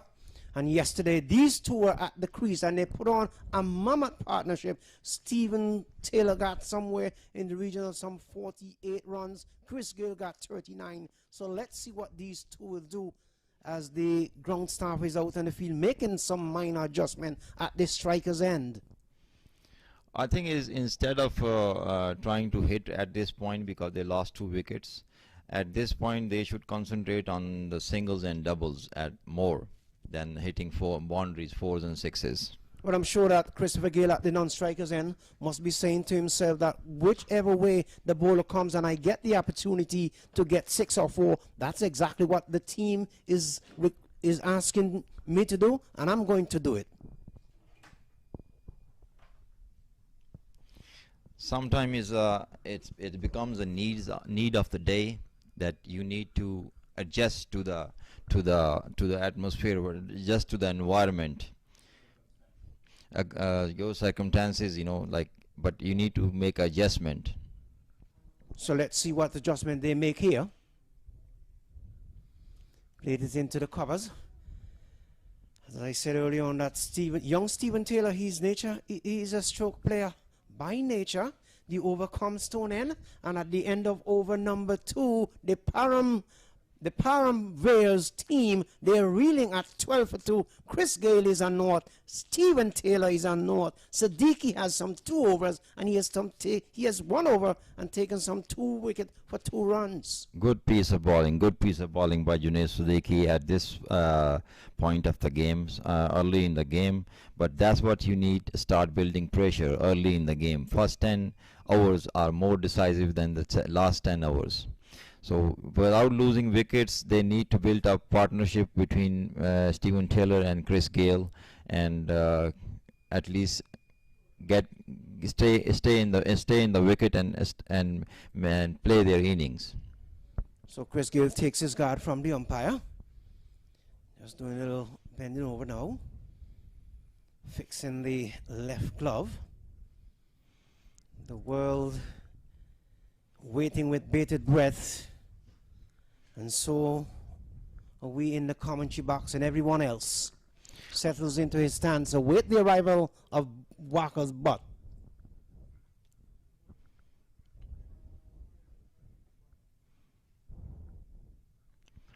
Outside the line of the off, some good delivery from Butt. Very good delivery. I think as they need to have one first or second slip in place, because he's bowling and is going across, and with the seam blowing that way, he's going to get more help to ball going away from the batsman. So need to bring somebody on a second or first slip. Let's see what will happen.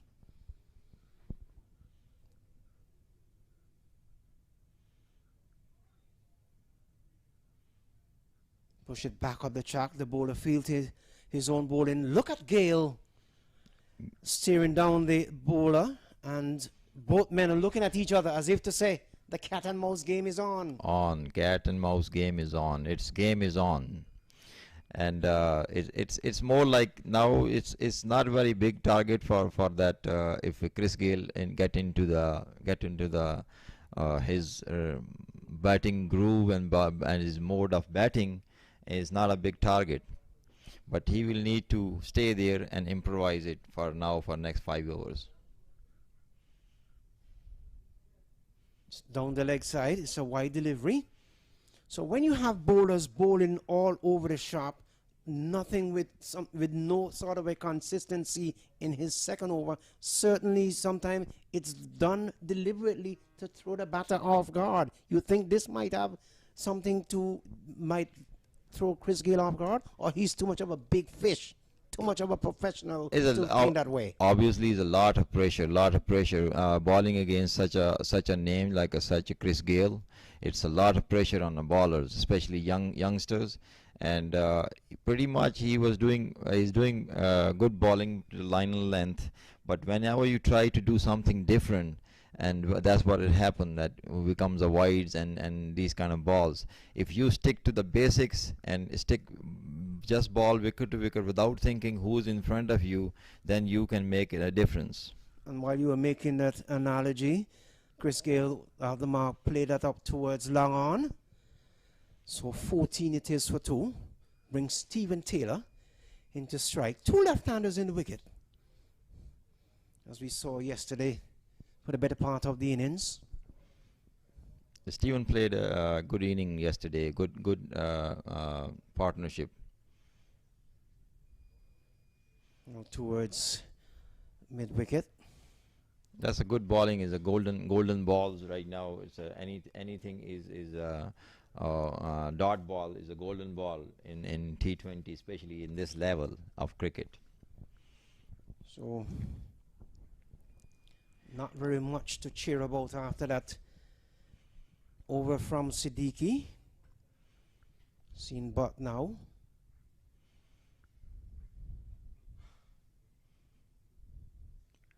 Slapped it back just to the right of the bowler. Gets a single. Brings Chris Gale into strike. Chris Gale is moving rather slowly. You think he might have some sort of a plan? Yes, he's a man with a plan. He always planned his inning before he walked into the field, and he plays according to his plan. So he's a man on a mission right now. Man in the mission, man with a plan right now. Settles into his stance just about now. Await the arrival of Butt from the far end.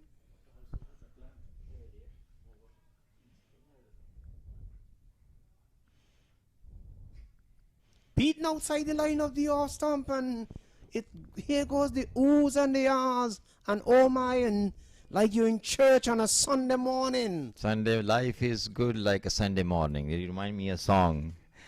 The over comes to an end. At the end of the over, the Param Veers Cricket Club, they're 15 for the loss of 2 wickets. Christopher Gale is on 1 from 4 delivery. Young Stephen Taylor, he's on 1 as well from some 3 delivery. I think Waqas Butt did a good job on bowling, especially against those senior and very experienced players. and he did very good in his second spell as well, and he got some dot balls in it apart from one wide, but he gave away like 4 runs in that over. That was okay. They need to win at this stage is 102 balls, and they need at 143 runs to get to the victory side of the game.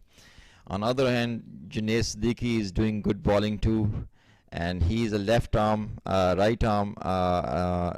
and he's going to do a leg spin, and which is going to be off spin for the left-handers. So it's DL is the new bowler, bowls to Gale. Gale push down towards the point region.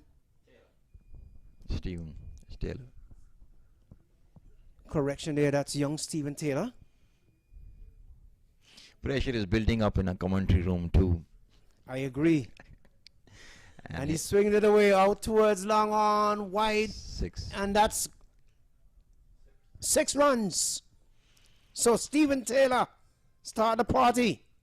It's a party time, but thing is that is Patel, like I said, like he's bowling around, and he's a right arm, and this is off spin for the batsman. They need to have a deep mid wicket to guard that boundary. That one was up in the black hole. For some reason, Stephen Taylor dug it out.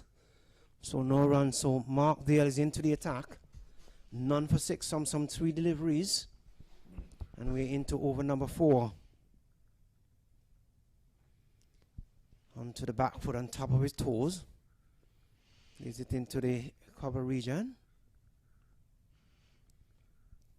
They should try to bring off spinner now. Off spinner.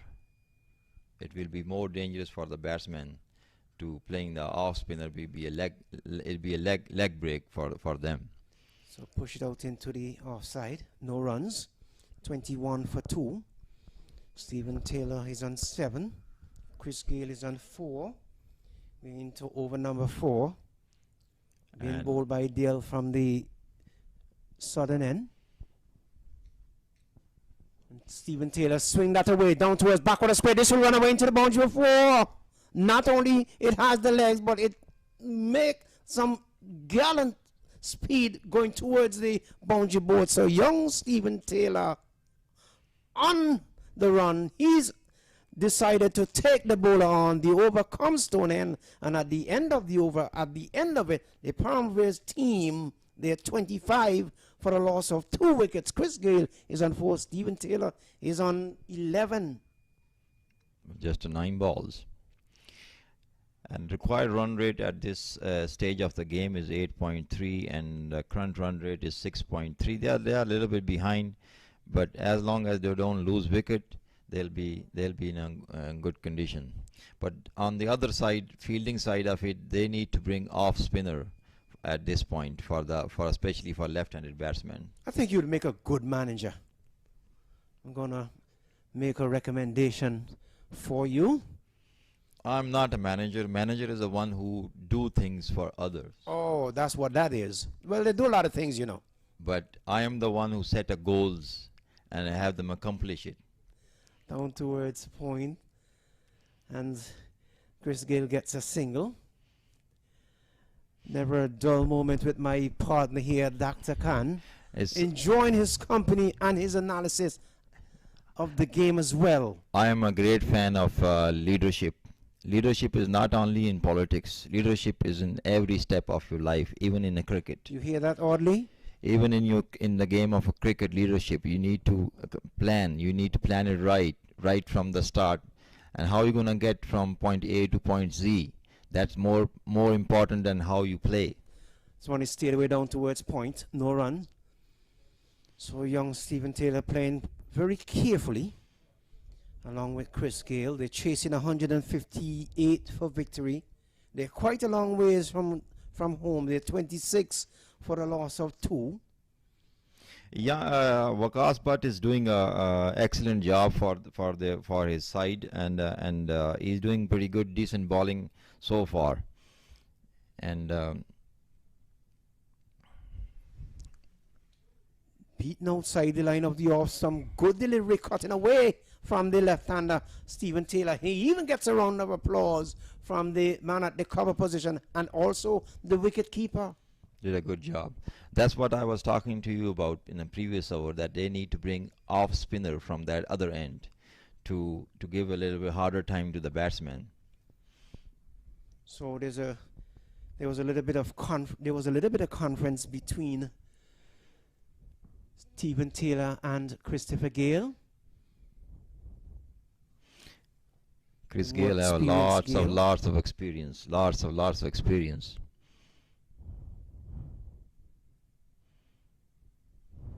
In the air, he's out caught.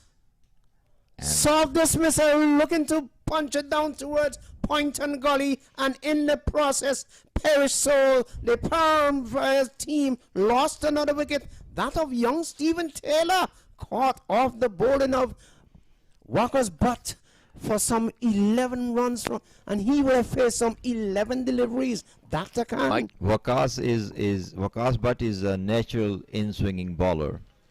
And his air is helping him a lot to swing a little bit more. So his ball is nipping back for the right-handed and going away for the left. So that's his plan is working, because is getting help from the air, and his ball is going away from the batsman, and sometimes it's a little struggle for a new batsman to settle in, and especially when you have tons of pressure building up right now on this team. Right now they have a 26 for a loss of 3.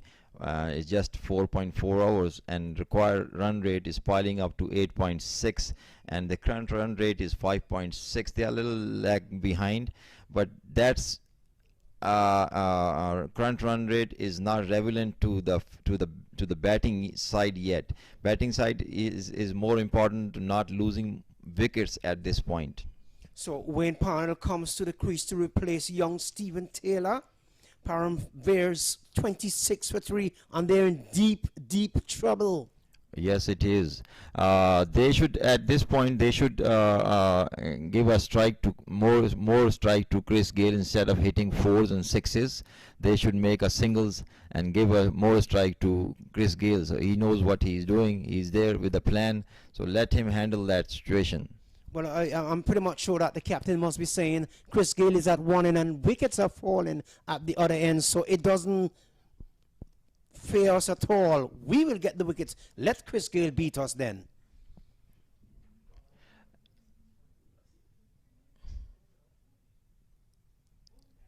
So that's the smart way to do it now, right? To take a single and give the strike to Chris Gale. Let him do his part, and he has planned to make it through. So 4.5 overs gone. Chris Gale comes into strike.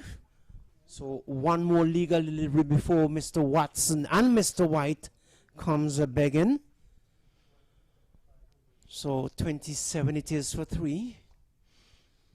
Leaving to the very capable hands.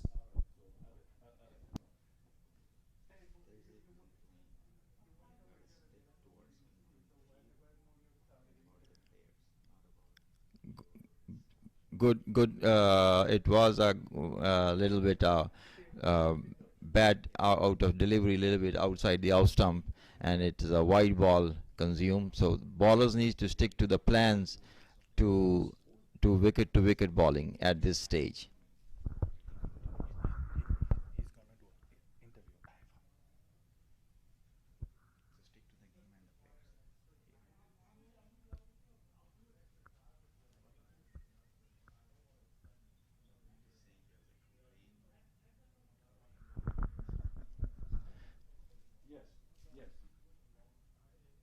So the over comes to an end.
Okay, a fantastic good afternoon to our viewers around the world.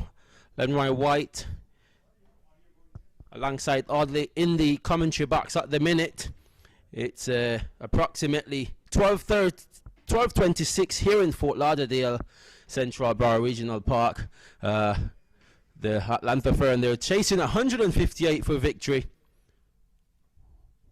with Chris Gale at the strike.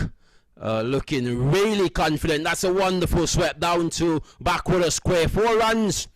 Chris Gale means business at the minute. And he looks in really good touch. 3 boundaries out the over so far. Chris Gale stepping up the momentum and getting the pace on for the Atlanta Fernie. Looking really superb at the minute. He's playing towards his game plan, but now he's about to execute, and he looks really in really good touch from our perspective. So it's wonderful stuff. The bowler Mark Dale confused where to pitch the next one, because Chris Gale is about to accelerate at the minute. Oh, that's going to be very close. He's given. It's gone. Chris Gale gone. Mark Dale strike. Fantastic stuff here. The Brampton. Oh my word, what a big wicket. Big moment in the game. Chris Gale goes. A ball that had got a lot of flight onto it. Chris Gale played across the line, shocked in the middle, and the umpire raised that crooked finger. Christopher Gale goes. Atlanta Fair in big trouble at the minute. My word, what a game we have on hand here at the Central Bar Regional Park. Fantastic stuff. Okay, Eddie. Thank you. Yes, we would have just seen the big fish would have gone here. The Universe boss just got out LBW. But before us here on camera, we have Zijon Croatia. Are you going to be captaining in the All-Star team this year? Yes, just like last year and the previous years, I'll be captain again. Captain again. Well, I've been reading and seeing centuries and 50s and centuries and 50s. What's up with that? You know, I took the advantage of COVID to work on my mental strength. It's a big aspect of the game, so you know, just working on how I approach the game, how I approach my batting, and being able to play since May, one of the lucky few who've got to play cricket for the last 5-6 months, and I think just having that time to process everything, analyze my game, and work on my weaknesses has really helped me build my batting. Very well. Well, your game is next up, and any niggles, anything to worry about? It's your first game. Yeah, the guys had a good practice session yesterday. Unfortunately, I wasn't there. Had a little flight delay and things, but we're here today. The wicket's looking a little better today, so I'm happy about that. The guys are all practicing, working out, getting ready for the game. They all look good. They're all excited to get on the field, and hopefully, we can take the game our way. Well, we're going to wish you all the best. I'm sure I'm going to have you back again before cameras. Good luck, sir. And what can I say? Stay fit. You're looking well. I saw you earlier in the year. COVID really put some pounds on you, but you would have really worked hard, and you're in good shape. I can see that physically. Thank you, sir. Thank you for having me. Okay, we take you back upstairs. Thank you, Ivor. Interview with Vishan Qureshi there. And at the moment we are having I should say the Atlanta Params having a little problem here, because they are currently 43 for 4 in the 6th over. In comparison, their opponents, they were 28 for 2. They were 28 for 2. It's the nature of cricket, and I tell you what, it makes it more excited to see them struggling like this, and it just keep the game in the equation. And you can't get the Brampton team out of this game. They got really good cricketers in the dugout as well. They got really talented players, and they're stepped up to the pace, and they're doing a fantastic job. Like the win yesterday, very convincingly. And you know, I mean, it's just wonderful to see they've got the likes of the big guns, Chris Gale, Stephen Taylor. It's a wonderful atmosphere here at the Central Bar Regional Park, Adley. The only problem right now, I think, the owner, Mr. Jayash Patel up in Atlanta must be having great concerns right now. The fact that Oh, so that's a very good shot down the ground and it's gone all the way from Wayne Parnell straight down the ground. The ball that was pitched up, he got in line and execution was perfect. Fantastic shot, and Wayne Parnell keeping the strike ticking as well, the scoreboard, and that takes him on to 7 runs, I beg your pardon. Very good shot. okay, good shot, good comeback. But I was saying with the owner, Mr. Patel, up there for the Atlanta Param, I must be concerned at the moment because his team is 49 for 4 and Taylor is gone, Gale is gone, so he's going to be up to the other batsmen. A team is not made up of 2 players, of course, so they're going to be coming back, doing their best to overall that total. Well, I do think they've got enough depth in the batting in terms of what's left to showcase. I think they still got enough to get to this total of 158. It's not a high mountain to climb. They just lost a few quick wickets, but if they get a good partnership between these two, they can continue that momentum. Oh, that's a very good shot again, down to the third man position. They've gone through for a single, looking for 2. No, it's not on. Backed up from the man there at mid-wicket. Very good cricket all around there, Hadley. And the 50 has snuck up on us, so it's 50 for 4. 50 for 4 at the moment, and they just have to be very careful not to lose any more wickets, because should they lose another quick wicket, then I definitely think the opposition will be having the ascendancy. And the most important thing is that they've got lots of overs in hand. They've got over 13.3 overs left, so the game is still in the equation of them to get that total, but Brampton they have different plans in their own. Oh, that's a very good delivery, moving away from the left-hander. That's the ball you're talking about, moving across across the batsman. I think they should put in a second slip there or thereabout, because the way they are bowling right now, having the left-hand batter, the ball is cutting across and could quietly take an edge. Yeah, definitely. And the third man is not as fine as he could be, but I guess the captain knows what he's doing, and they have a very, good organization in terms of the captain and the leadership out there in the middle. And the pitch has been playing really good for the... Oh, great. Been playing great. Another ball plays out to mid-wicket, can't score. Batsman on strike, Patel, yet to get off the mark. He's already faced somewhat of 3 delivery, and Butt is keeping it really tight at the minute. He's really getting some momentum. They got the big wicket of Chris Gale. I'm quite sure that the confidence is with them, a major key, and they're doing some field adjustment. The captain pushing out the deep mid wicket, rather a deepish, I would say, square leg.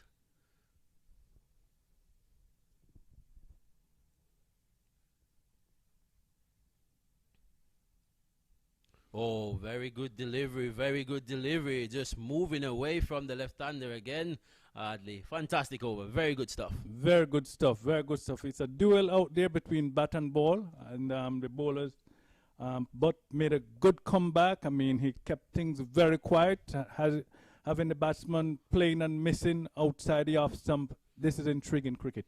Very good cricket. And we looked at Chris Gale dismissal, the ball that was going on to hit middle and leg stump based on the television replay.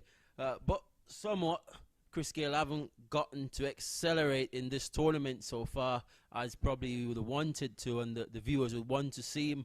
But it just goes to show the eye level and intensity of the cricket being played here in the Central Bar Regional Park, the US Open at all. It's not a one-man show, it's a team effort. And the Brampton Pacers, they're showing that they've got the capability of taking charge and getting some wickets at regular interval. Absolutely what I'm talking about. At this stage, the Brampton Pacers, they were 33 for 2 at the end of 7 overs, but the Param Veers, they are further ahead in the some 17 runs ahead in the score, but 2 wickets worst off, so they have lost 4 wickets. And man, to continue from the commentators end is Mark Dial. Another, he must be riding high with confident to get in the wicket of the universe. Boss Chris Gayle struck in front, LBW.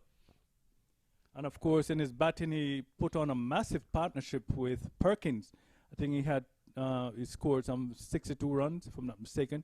So he is doing it with the bat, he's doing it with the ball. And that's very good stuff to see of the man. He is playing cricket at the highest level, and he will want to continue that momentum into this tournament and get his team off 2 from 2. Oh, that's a similar sort of delivery, ball to Chris Gayle, but the batsman Patel just driving out to long off, and they have gone through for a single. That brings on Wayne Parnell on strike, who looks in good touch as well. He's got 9 from 5. And we know he can hit a very far ball as well. Yes, yesterday he was man of the match in his game, and we know he's a South African international. That one was a bad misfield, and what should have been a dot ball turned out to be 2 runs. Absolutely, a routine stop going towards his left. Ball went through, but nevertheless the batsmen on top of their game, they saw the mistake and they were able to come through for 2, and that's really good cricket. Oh, he goes across the line into the vacant shortish mid-wicket area for a single. So he's keeping the scoreboard ticking at the minute. He's not allowing the pressure in terms of that ball to be accumulated. And, you know, I mean, it's a great attitude from the batsman to try and rotate the strike as much as possible. And that's the key, I must say, because while they need to consolidate after a rush of wickets went by, while they're consolidating, they are keeping the scoreboard ticking. Absolutely. So Mark Dial again looking, riding with maximum confidence. Ball cut out to the shortish cover region. Can't score is Wayne Parnell. Score remains on 56 for 4 after 8 overs has been completed. Just a reminder that you are watching US Open Cricket from right here in South Florida, the city of Lauderhill, and you're watching the cricket from the Broward County Stadium. It's 102 to win from 72 balls. Still in reachable zone. Oh, yes. T20 cricket.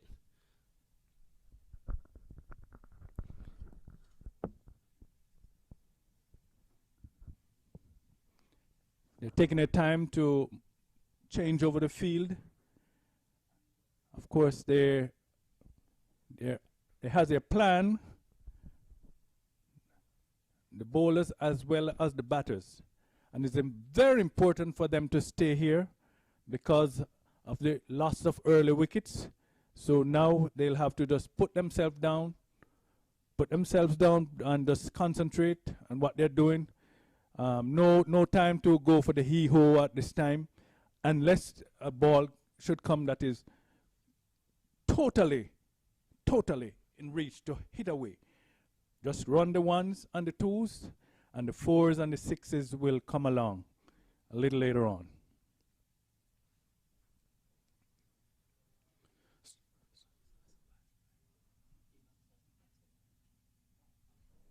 So Julian will be coming in from the northern end.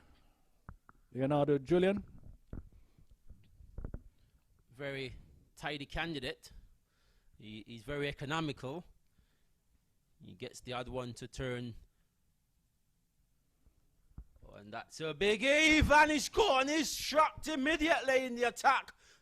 Patel goes, trying to go over extra cover, leading edge, down to the gully region, and a fantastic catch, and they're in deep trouble at the minute. 56 for 5. Now I would say they are in a spot of bother. I don't know if I'd say it's deep trouble. There could be, but right now they are definitely not looking too good. 56 for 5. There are a lot of overs in hand, so they'll just have to keep the wickets in hand. Just moments before I mentioned that they should consolidate, stay there. the sixes and the fours will come afterwards.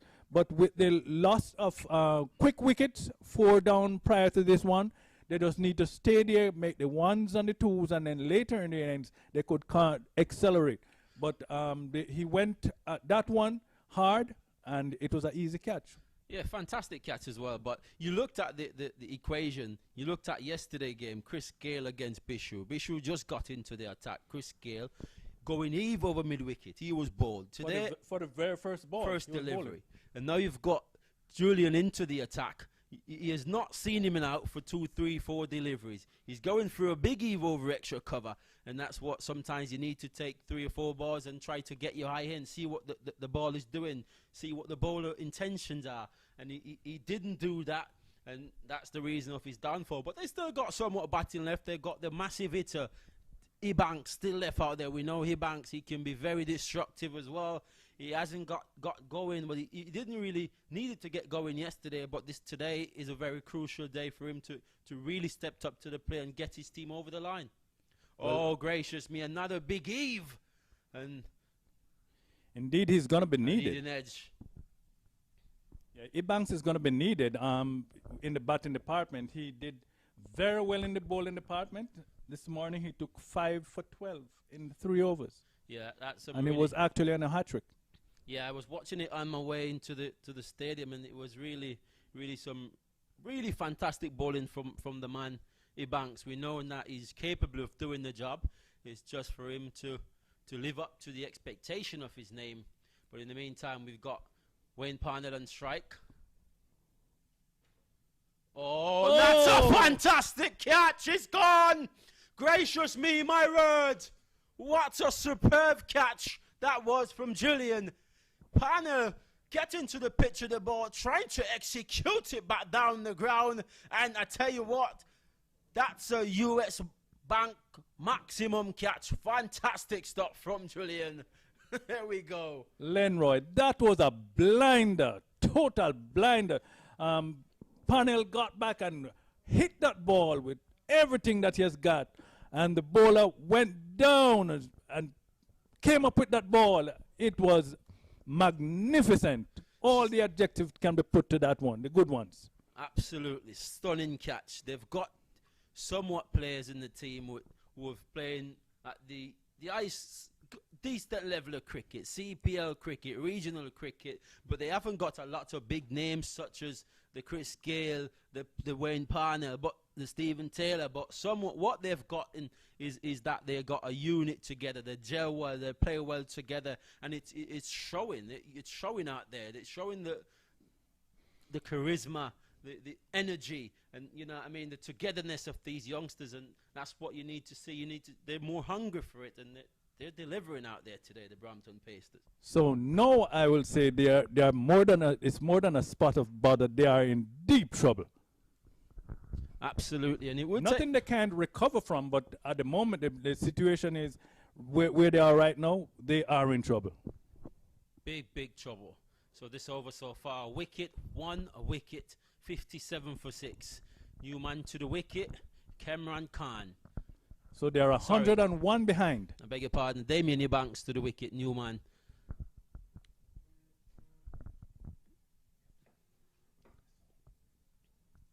Ebanks drive down to mid-wicket position. Khan is trying to get a single. That was never on, but well sent back there by Ebanks.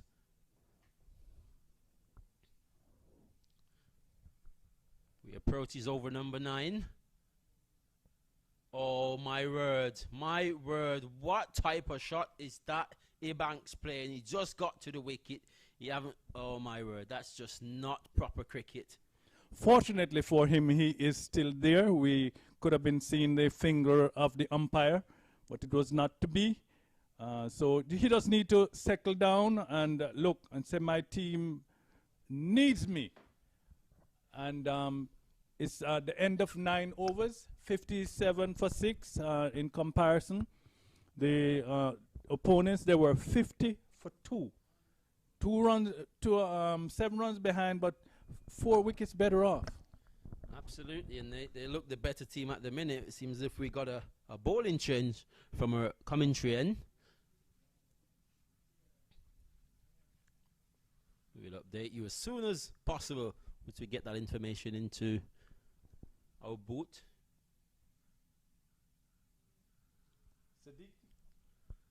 So we have Siddiqui will be coming back. Junit Siddiqui. He has bowled 2 overs before. 2 runs, 1 wicket.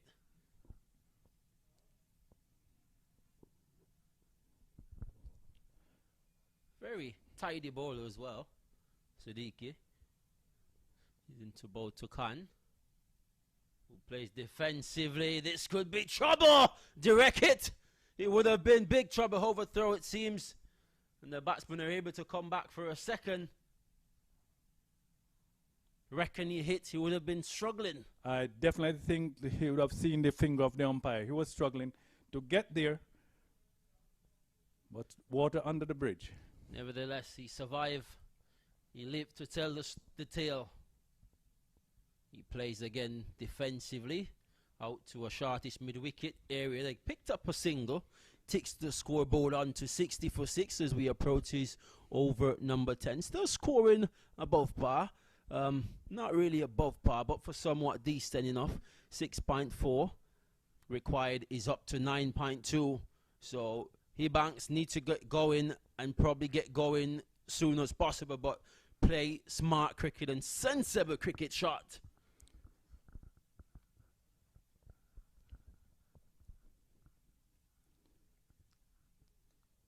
Smart cricket is the operative word there. The smart word, the word smart, the operative word.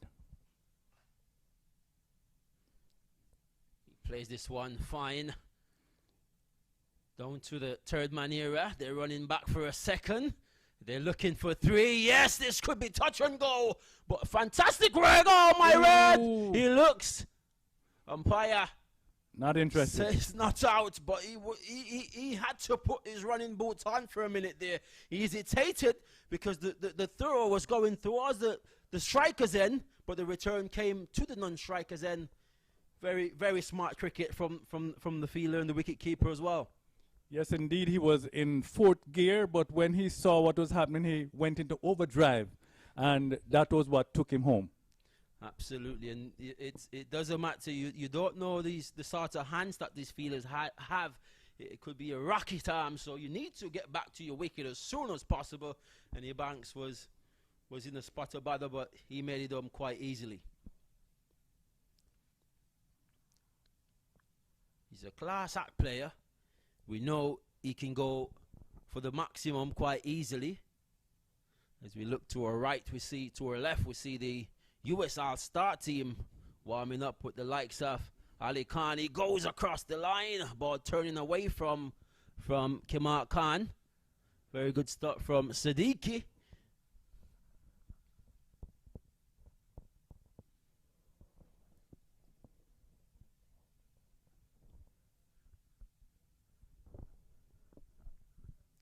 Oh, this looks close. This looks close. Yes. He's giving it.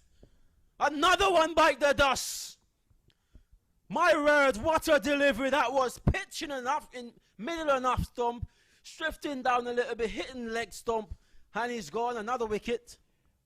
The umpire went up in slow motion. Dreaded the crooked finger. But it doesn't matter if he did it in a hurry or slowly. He's out. He's on his way. Walking back dejectedly. And they must be saying to themselves now, what's going on? The captain himself is coming out, Red Emirate. My word. It's not even a spot of bother. This is deep, deep, deep trouble. Tsunami has hit them, one would say. We know Emirate can bat a bit.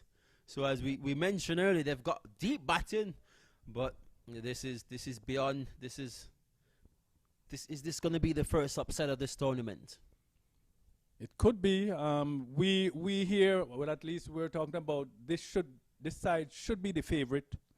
Should be the favorite, or if not among the favorites, to win the trophy. It's not that they still can't win, because there are still some games to be played. but we weren't looking for this.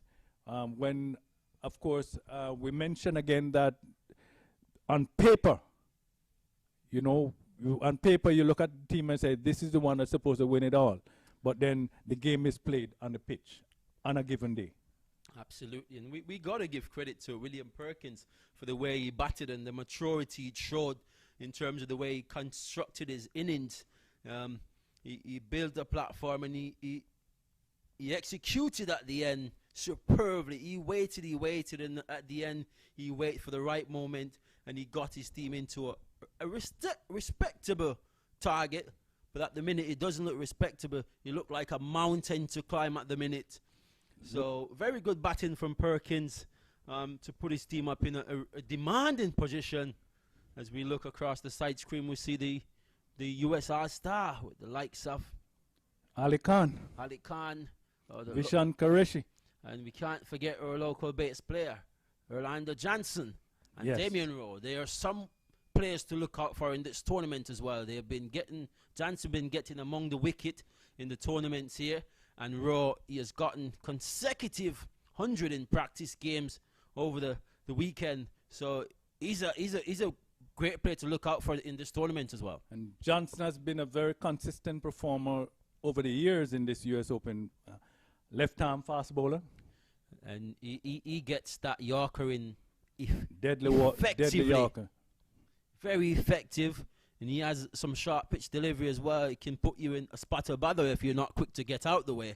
I saw him a couple months ago against Sherwin Powell in one of the league games here in South Florida.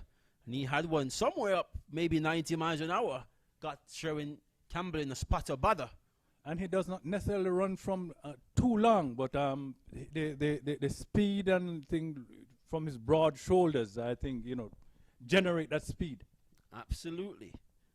And we had a fantastic innings from the big man yesterday, Kenar Lewis, who has a lot of farm to his name at the minute. So, he goes here.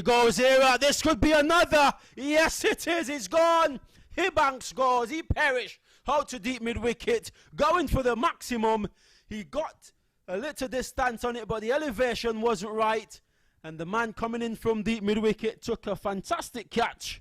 And he's gone. Hibanks goes, he bites the dust. I know the captain and everyone must be very disappointed at this moment, looking at the scoreboard, 63 for 8. Yes, it's going to be changed to 8. Or is it 7? 63 for 8? Yes, 63 for 8.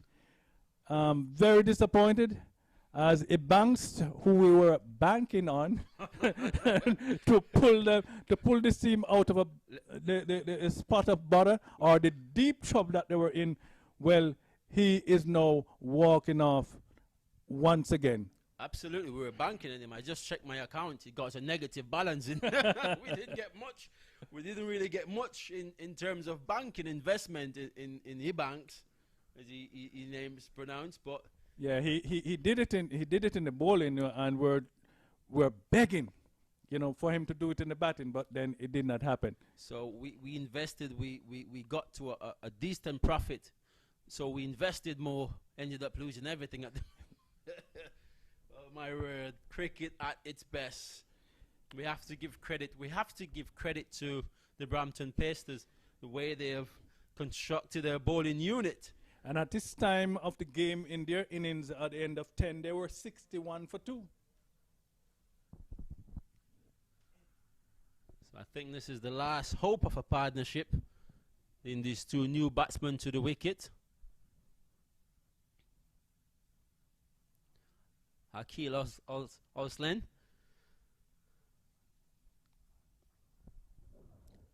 Hemrit and Strike, who goes out to the mid-wicket area. They're going for 2. Should be easy to complete 2 runs. It's easy peasy. And if you're watching for the first time, the Brampton Pacers, they set a target of 158 for victory. And the Atlanta Verms, they're struggling at 66 for 8. Chris Gale back in the pavilion, Stephen Taylor, and all the big guns, Dwayne Parnell, Harbin dismiss.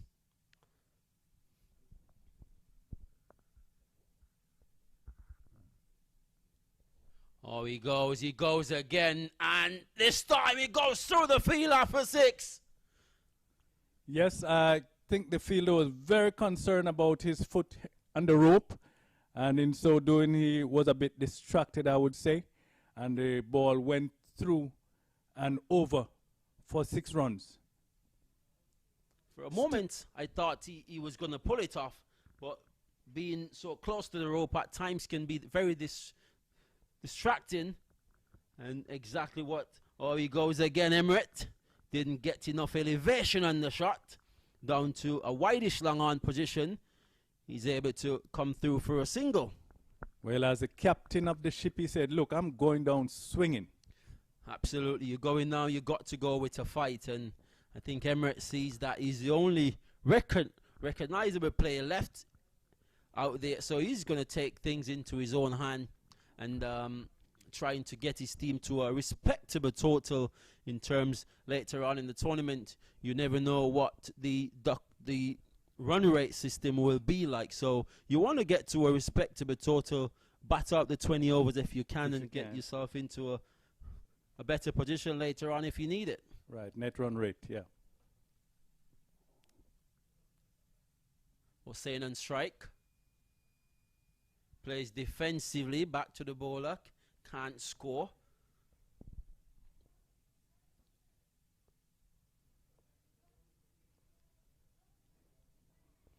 Very interesting situation right here. I don't know. 72 for 8.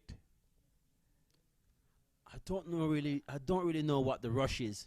You've got 9 overs remaining, and the batsmen, they're coming out, they're playing big Eve as if they only got 7 balls to make 20 runs. It's absolutely unacceptable. One thing is certain: if you are not at the wicket, you cannot make the runs. So you just need to go there with a level head and stay around. The runs may come. If it doesn't, well, at least bat out the 20 overs. Absolutely. And as I'm looking to my left of the commentary box, you can look at the Atlanta team. You can see they're disappointed among the players and the staff. Must be very disappointed, find themselves in this predicament. But it's not over until it's over. We have seen T20 cricket played, and we have seen miracles on numerous occasions. Who knows today if Hemrick can pull off a cracker of a game. The skipper, he's still there. Quick single. Made it on time. So would you say there's still a glimmer of hope? Small it may be? It's T20 cricket, and it only takes 2 overs or a over to change the diversity of the game. But in terms of wicket in hand, it's a very slim chance if they should pull this one off. It would take a miracle. So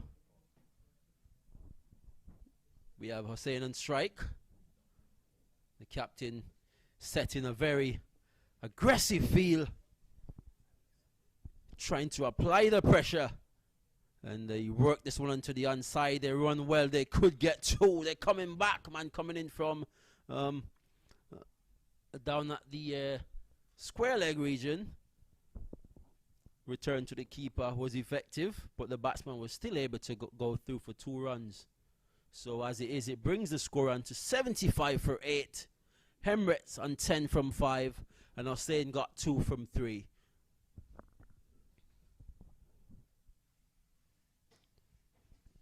I've seen games where you have lost 1 wicket and the number 10 and 11 still able to put on a very quick 50-60 partnership. So it's T20 cricket, and these players, they play that very good level international. Emirates, Hussein played at the CPL level as well. So it's really good to see that these two still out there trying to get their team in a respectable score at the minute. So you never know. So in other words, they are not rolling over and play dead. They're still batting, still saying there's still hope.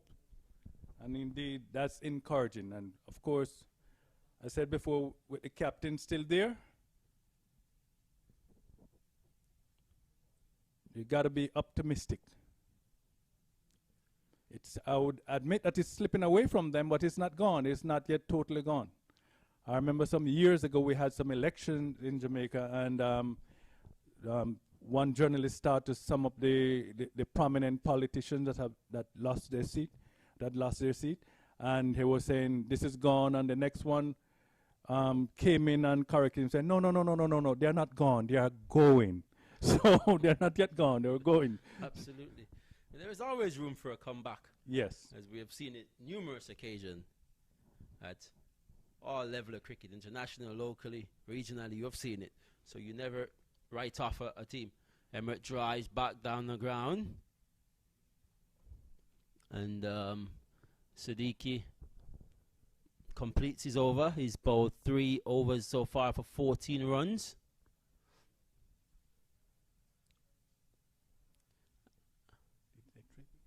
And he has gotten 3 wickets.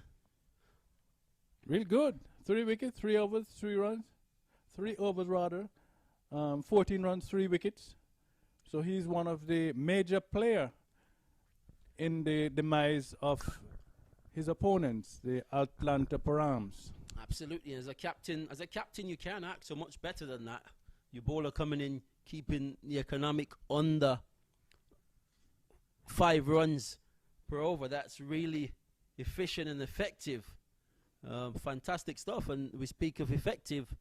Leonardo Drillian is back, who was bowled some really good delivery and took a blinder of a catch to dismiss Wayne Parnell. That will definitely make the highlight reel. That's one of those that will make the highlight reel. It was a blinder. One of the US Open Classic catch. He goes down to wideish long off. Hussain for a single, puts Emirates on strike, who's on 10 from 7, going over a strike rate of 100.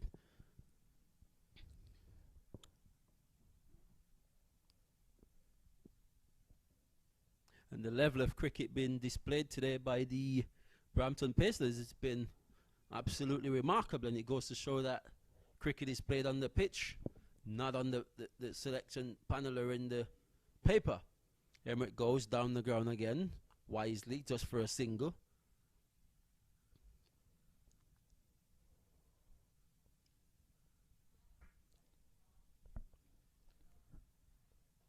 You can see the players moving around briskly with anticipation. You could say they are now smelling the victory. But they are playing it smart as well. They know it's not over until it's over. Exactly. No premature celebration. That's it. A ball that was Hussain was trying to give himself room to go over extra cover. There's a wide gap between long off and extra cover. If he can get it over, he can be effective over there with some runs. As he pulled through mid-wicket, it could be runs there. They're looking for 2. The fielder does quite well to restrict them only for a single. Wonderful cricket being displayed here from the man coming in from a wideish mid-wicket area. Yeah, they have taken their catches and they have really feel well, cutting off the boundaries. So all round they are playing very good cricket, very good cricket.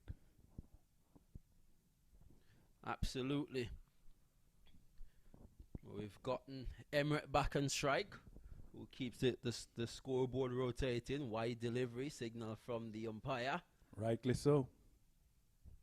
And the score is on to 82 for 8 from 12.4 run rate, just drifting over 10 runs and over. Emirates goes, he goes big, should land safely right in front of the man at long on. And I think right now in the front of the mind of Emirates is, look, let's get 100 and get 100 and we move on from there. We see what happened from here. But the score looked more respectable if you have 101, or let's say you're out for 99. Absolutely, you get into triple figures. Right, get the It's triple more- figures. It's more. Looking a little more respectable. Oh, and that's a beautiful shot. Absolutely magnificent shot down the ground for 6 from Hussain. A shot of class was written all over that shot. What a magnificent shot down the ground for 6. And that's what we're talking about. You got batsmen who can play that shot, batting at number 10. Remarkable shot. Indeed, it had the height, it had the distance, everything about it was good. There could be only one result from that one, and it would have to be a 6, and it is, adding to the maximum. Fantastic shot. It's not a slug. It's a proper cricketing shot. Proper cricket shot. And if you're home as a youngster watching, that's the way you need to play those sort of shots. Get to the pitch of the ball. High coordination and execution was even better. Tremendous hit. Drawing closer to their target, and my target, our target here is the 100 first. So 11 for the 100. Get the 100 and then move on from there. Absolutely. There's a little discussion in the middle between the captain, Red Hemeret. and What the is it they set. could be talking about? I think the message would have been, we've got 7 overs to go. Still a lot of time for us to rotate the strike and get 1s and 2, and we get the odd boundaries. I think that's the only message it could have been. Might even be saying, hey, we have been written off, so let us prove them wrong. I know when I've been playing in my cricket, when I was playing many years ago, many years ago, and we would meet in the middle. Sometimes we have absolutely nothing to say, but just to keep the feelings inside guessing. Absolutely, we got a master plan. Yes. Have them guessing. Hussain plays this one up to shortish mid wicket. They look one. They're going for 2, and they should get back quite easily. Very smart cricket from these two, and they're showing maturity at the end. And class act. Hemeret just nibbing this one, shortish mid wicket, and they're able to come through for 2 runs. The score moves on to 91 for 8. And remember, if you're just tuning in, they're chasing 158 for victory, and at the minute they're struggling at 91 for 8. And they have put on a decent partnership in the circumstances here, because another quick wicket and it would be all over by the shouting. But Hussain came in and he's saying, look, it's not over, along with his captain. And they're going on. And they are, as I said, the first target, I think, is 100. Let's get 100, and we move on from there. Well, I think it's an excellent partnership, if you should ask me. It's the best of the innings so far, 28. And they've constructed with some maturity the way they go about the innings. He bows again. Hemeret plays down the ground. The man coming in from a wideish long on position, picked up and returned back to Siddiqui, who is trying to get another one in the bag. He has already got 3 for 17. If he could get another one, that could probably put him in to contingent for the man of the match. And if his side, especially if his side end up winning the match, then he would definitely be in contention. Well, at the minute, he has a 99% chance of his team winning this match. But you never know. We always say it's cricket. He goes a wonderful little dib on the onside. I think they're thinking about 2, and they decided against it, which is smartly, I think. Yeah, they're playing smart cricket presently. And with the captain Hemeret there, you expect them to play smart cricket. You expect he and his partner to play smart cricket. As we have emphasized over and over, he is a man with a lot of experience. He has played all over the globe in international T20s and some T10s. But at some stage, you would have expected someone from the coaching staff to have gone into the dugout and said, okay, we have lost 4 or 5 quick wickets. What's going to be the change of plan? Let's go to plan B. You know what? Bat 5, 6 over. Get to a respectable total. But everyone was in a rush of blood to just hit maximum. And that wasn't the case. The bowlers were bowling effectively. And you know, you need to respect that at times. It's not just about the naive cricket. You want to play a big shot. No, it's not about that sort of situation. You got to respect good cricket. And I think that the Atlanta Fern, didn't respect that, and that's why they're in this predicament at 94 for 8. So the bottom line is that you'll have to have some contingency plan. You know, you set one up and it didn't work, go to your contingency. Absolutely. And anything that you do, you need to have a plan A and a plan B. Mind sharp, you could get a C in there as well. Or saying plays out to shortish cover. Can't score an ease. A wonderful spell from Siddiqui. He has completed his 4 for 19. He's picked up 3 important wickets. And that's wonderful stuff. The captain could never ask for a much better spell. He's showing appreciation from his teammates out there in the middle. So at the end of the 14th over, we have 6 overs to go at the end of the 14th over. And the Brampton Pacers, they were 106 for 2. So they are ahead now in runs scored, and of course much better off with wickets falling by some 6 wickets. Well, it was at this stage where William Perkin picked up the momentum for the Brampton Pacers. And, you know, they had wicket in hand, and that's what you need in any form of cricket, not just T20 cricket, but one-day cricket, the 50-ball version, test cricket. Once you got a wicket in hand at the back end of the innings, then you can accelerate. We have seen it. It's been a problem throughout the region as well at West Indies cricket. You know, they look. If you look at the way that they constructed the test innings, they lost like 6, 7 quick wickets, and the tail ender had to come out and, you know, I mean, save them somewhat some embarrassment. You saw Alzari Joseph came on, with the West Indies. It needs to be discussed amongst these coaching staff. They need to analyze it and see this is where the problem is. What can we do to make it better? Can we get a different player in this sort of role to do a better job than what the previous?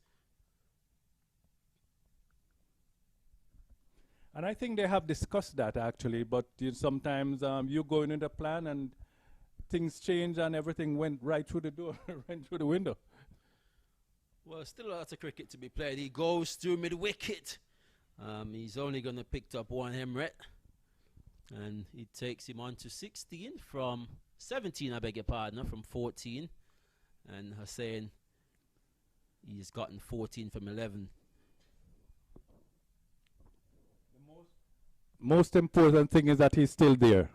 Absolutely, and if they stay to the end, it could get very close. Just having a mid-wicket discussion again. The captain just saying to this young man, keep doing what you're doing. You're doing a fantastic job. Let's take it to the end. Let's go down with a fight. And that's a good with Emre out there still, you know, giving advice. He's an experienced candidate playing cricket. Most of the continent, if you ask me, he has traded his T20 experience. So he has the capability. And they are doing exactly that. A little bit of coaching from the skipper. Attempt to share the wicket there, but ball drift down the leg side for wide. Signal from the umpire.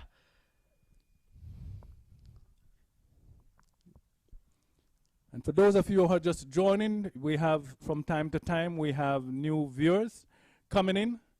We just want to let you know that you're watching U.S. Open from Broward County Stadium here in South Florida, Lauderhill to be exact.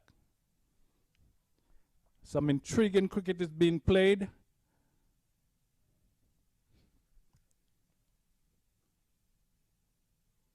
With the captain out here fighting, hammer and thumbs, along with Akeem Hussain, trying to keep his team alive, trying to keep the ship afloat. It's 98 for 8, and they're approaching that first target of 100.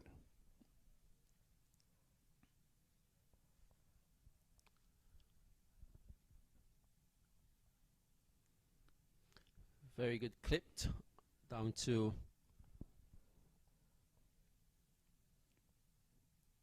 Now they are 99 for 8. One to that landmark, triple figures.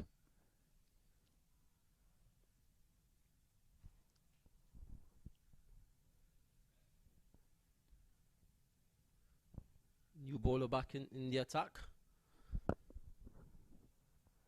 Bra coming from the West Palm end. Emirates trying to heave this one over mid-wicket.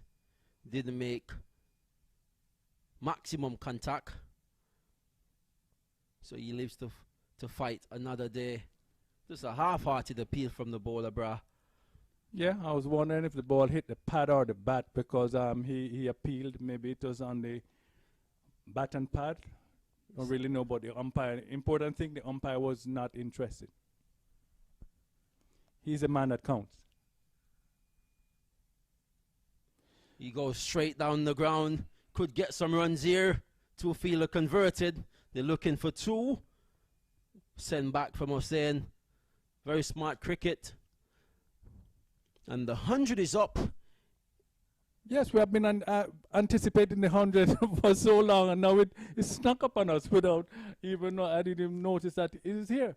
After So 14.5, current run rate 6.7. And the required run rate at the minute is 11.2. Very good delivery, appealing. and a cheeky single just in front of the batsman, but they took the opportunity to run for their lives, and they made it safely. 101 for 8. They are hanging in there.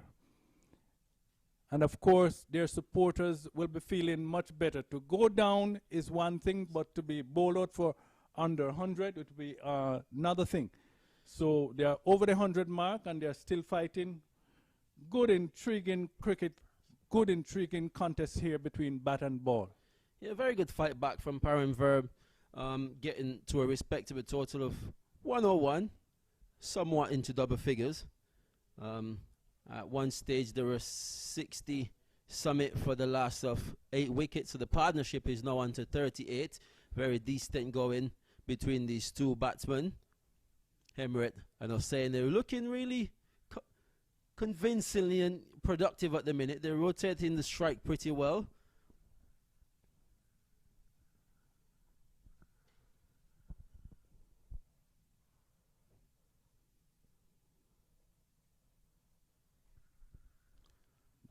One for 8.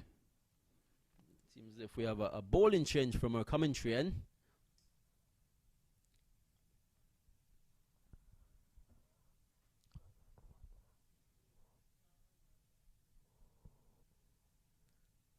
Captain is taking some time to set his field, or the bowler it is, yes, trying to set his field very meticulously, that he Salman Nazar.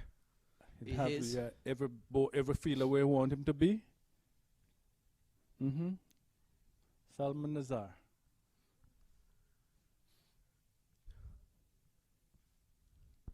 He's into bowl.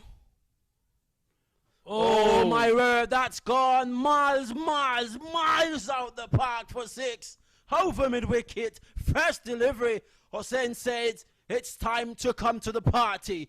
17 rows back, a massive hit. Hussain pulled off a Rodney Dangerfield on Nazar. And Rodney Dangerfield, of course, you know the slogan, no respect, no respect. He very first ball, he showed him no respect. Naive into the leg side.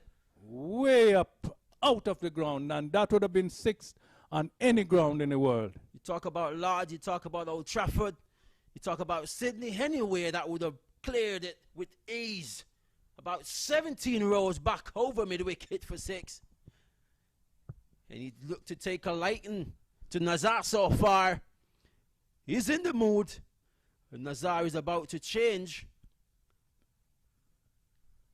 Now the umpire is taking a look at the ball, and everything is okay. My word, that was a US Open maximum classic 6. Oh, he goes again, and this one is even further. Oh, gracious me, what a shot. Absolutely magnificent. He has come to the party, and he's ready to go. Oh, that's a gracious me, what a shot that was.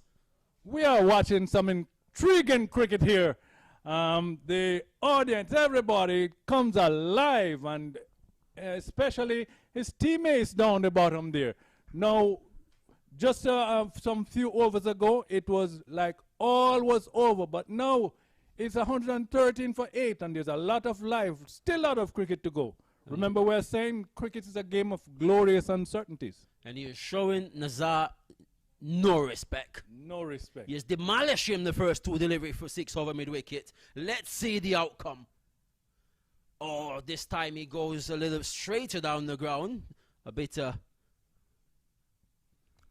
bat onto it, onto the pad out to extra cover for a single. That put Hemritt on strike, who doesn't need to do anything silly here. He's already gotten 13 from the over. Yes. He just need to keep the scoreboard ticking, get 1s and 2. So Hussein has hustled on to 30 from 17. And the partnership is up 50 runs. 51. 10th wicket partnership, and we have mentioned that earlier. We have seen it in numerous occasions. Number 9, number 10, 11 putting on big partnership in numerous tournaments, and they're delivering again once again.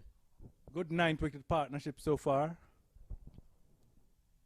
In times of trouble, they're digging deep, and that's what's needed.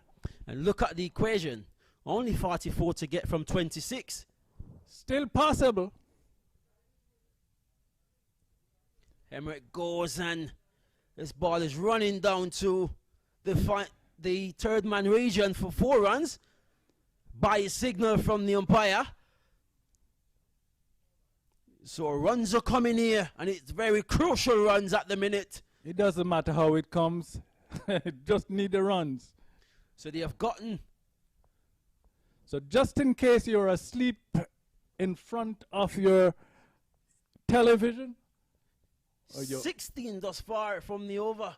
I know you're fully awake because we're having some exciting cricket. And so as the over comes to an end, they've gotten 17 from it. Salman Nazar was taken to the sword, demolished to all parts of the ground, and that's one of the biggest overs so far of this game. Fantastic stuff. So it's 119 for 8. Very big over for Atlanta Param, yes, and well needed. And for them to win the match, they're going to need another over just close to as big as this one. And the captain, as I said many times, is still there with a level head with his partner Hussein. And who knows, maybe they can pull this one off. One of the biggest comeback in U.S. cricket history. So far, where is your money at the minute? Which team would you be going with in terms of where the situation lies ahead? I'm not a betting man, but I would still be on the side of Brampton. But you just never know, because right now the Atlanta Params, they have the momentum going for them. Absolutely. And as long as they don't lose another wicket, they could take it home. I see. I sense something coming. Let's just see the outcome. Oh, and that's a heave. That's not heave over mid-wicket by Hemritt. And it's going for another classic. Maximum 6-run signal from the umpire. Absolutely amazing shot. Hemritt on the front foot. Launches over mid-wicket for 6. And the runs are flowing here hardly. Atlanta Params has been resurrected. They're alive again. They are alive again. The skipper just dispatched that one way over in the mid-wicket region. Another 6. Hemritt slashes and slashes well down to a backward point. It picked up a single.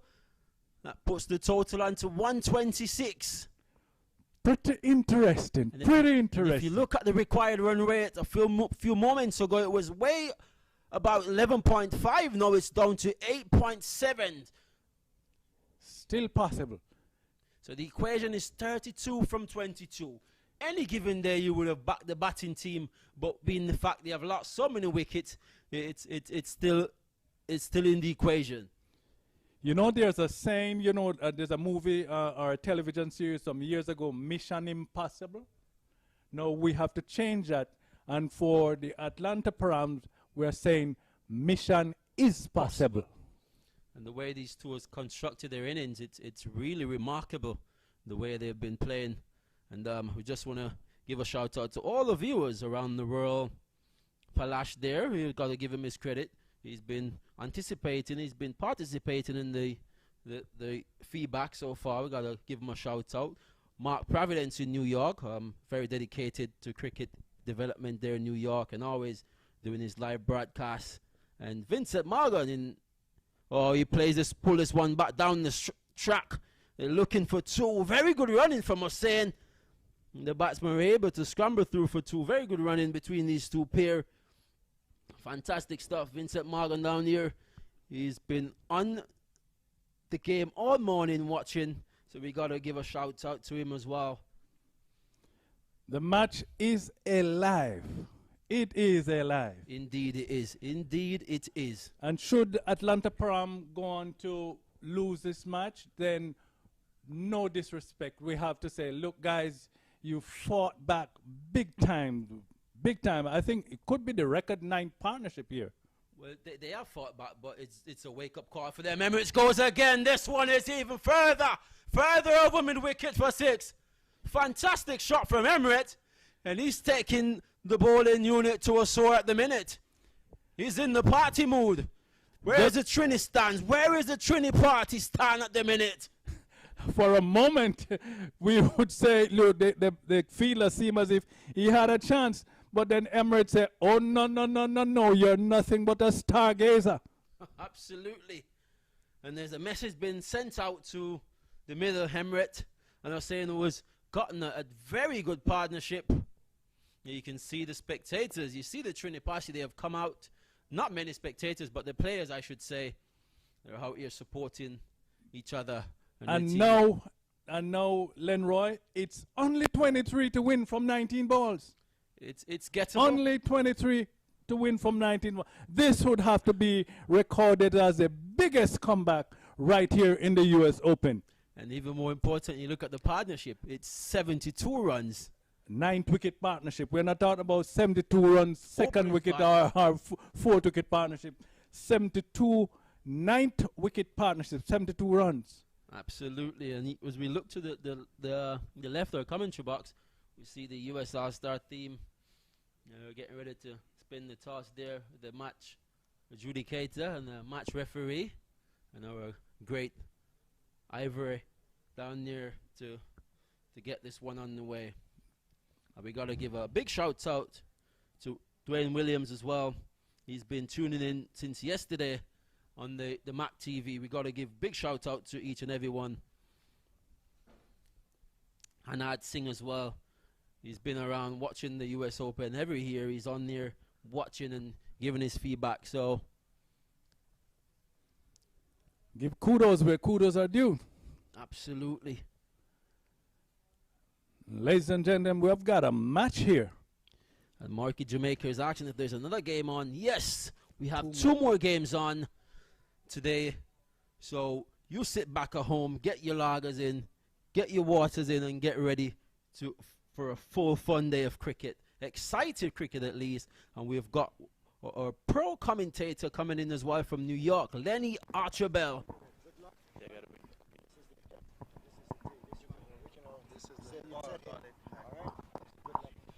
The second match is just about to get underway here with a coin toss between Punjab Blues and the MAQ All-Stars, US All-Stars. Okay, so coin. We have Mr. Kurishi with the coin, with the call in the air. Tail is the call. Tail is the winner. Tail is the winner. We're going to bat first. You're gonna? Bat first. We're going to bat first. Like, we have a pretty good team, and we haven't played yet in the US. Like, we're coming like first time. So we'll go positive. Any particular reason why you want to bat first? You looked at the match, and the wicket is pacey or slow? What? And we saw the yesterday match also, like wicket is very little bit in a slow wicket. So second day is going on, like fifth match is going on same wicket. So we want to bat first. Like if we set the target, then we can continue. Okay, so you have enough bowling to. We have three spinners and two fast bowlers. We have bowling attacks, so we can defend the run definitely. Some good fielders to support the bowlers. Yeah, we have young sides, rest like one or two players. Okay, thank you. And Mr. Qureshi, you would have heard that they're going to have a bat first. Yeah, winning the toss, we would have probably bowled first anyways. The wicket's playing a little slow. A little better today, but still, you can see there's the ball stopping a little bit on the way to the batsman. So we have a decent bowling lineup, a lot of spinners, and we're going to try and utilize that to get the Form that you seem to be in at this moment. Any total that they put on there, I think you're going to be confident in overhauling it. Yeah, we have a strong batting lineup as well. Most of our players are all-rounders, so I'm confident in our batting ability to chase down any total. Okay, well, good luck, sir. Any niggles, anything to be worried about? Your first time up on the second day? No, we had a good practice session, like I said earlier, and we're looking to, get the ground running and hopefully start with a win. Well, good luck, sir. And no niggles. I hope that you will go on to win and go on to the other matches and be successful in them, sir. Thank you.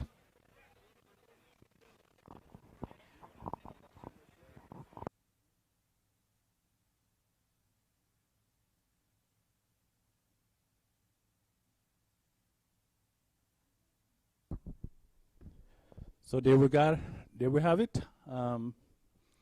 So we are still having some excitement here. At the moment, it's 139 for 8. 16 balls and 19 runs. And they've squeezed a single close one. Is going to be interesting. Oh, the umpire shook his head, said no, no. So partnership has now materialized 77 runs. The 9th wicket partnership. So far in the over it's been 2, 1, and 1. Yeah, amazing going. And Mark Dial is back in the attack. He's gotten the big wicket of Chris Gayle. But these two said, forget about what happened. We are here at the wicket and we're going to stamp authority. Mark Dial really bowling well at the minute. Oh, that looks close. Umpire says not out. Confident appeal. Emirates survive once again. And it goes on to 141 for 8 as we approach his over number 18. I don't know if he's experiencing some type of a pain or something. He's always stooping down or bending over at each opportunity that he got. Oh, he goes through mid-wicket. This could be 2 vital runs here. They're looking no, says Hemret. And the saying is a little bit disappointed with himself. He didn't got hold of that one, but end of the 18th over. And where that is concerned, he was saying, look, hey, we're not going to bring it so far and then give it away by running ourselves out. Stay there, and then we can make it. Somehow the pressure seems to be getting, pressure getting to the fielders as well as the batsman. So we're in a pressure situation right now. It's totally gettable because it is under 16 runs from 12 deliveries. Possible 3 shots away. Just possible 3 shots away.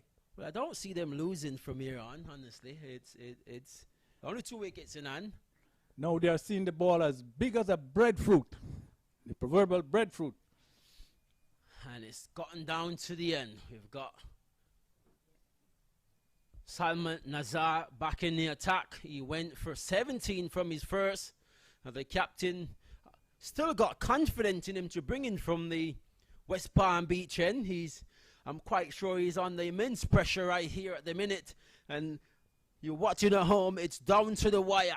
They need 16 runs from 12 delivery. We've gotten a massive 70 summit partnership between the number 10 partnership between Hemret and Hussein. Look, 9 and 10, I beg your pardon.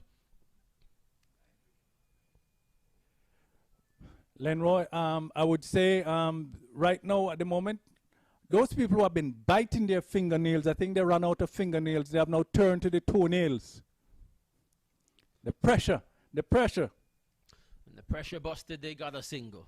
You think they need to go for big maximum at the minute or just keep on sticking it? Only if the appropriate ball is there to be hit. No chances at all. Don't take any chances. No, they have brought it so far to this situation here, right where they are. They don't want to give it away. So if the ball is there to be hit, of course. And it's down to the wire once again here. US Open, Atlanta versus the Brampton Pacers. It's down to 15 from 11. With Ryan Hemritt at the wicket, not out, and 39 from 28. And this game could go any direction.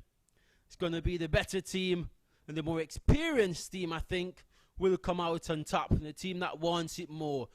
They need to keep their head up. They have done a tremendous job so far in the field, the Brampton Pacers. They need to keep focused and keep that momentum going.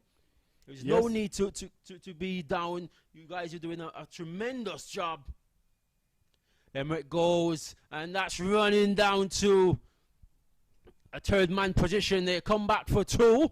Yes, he's looking for three, but not on.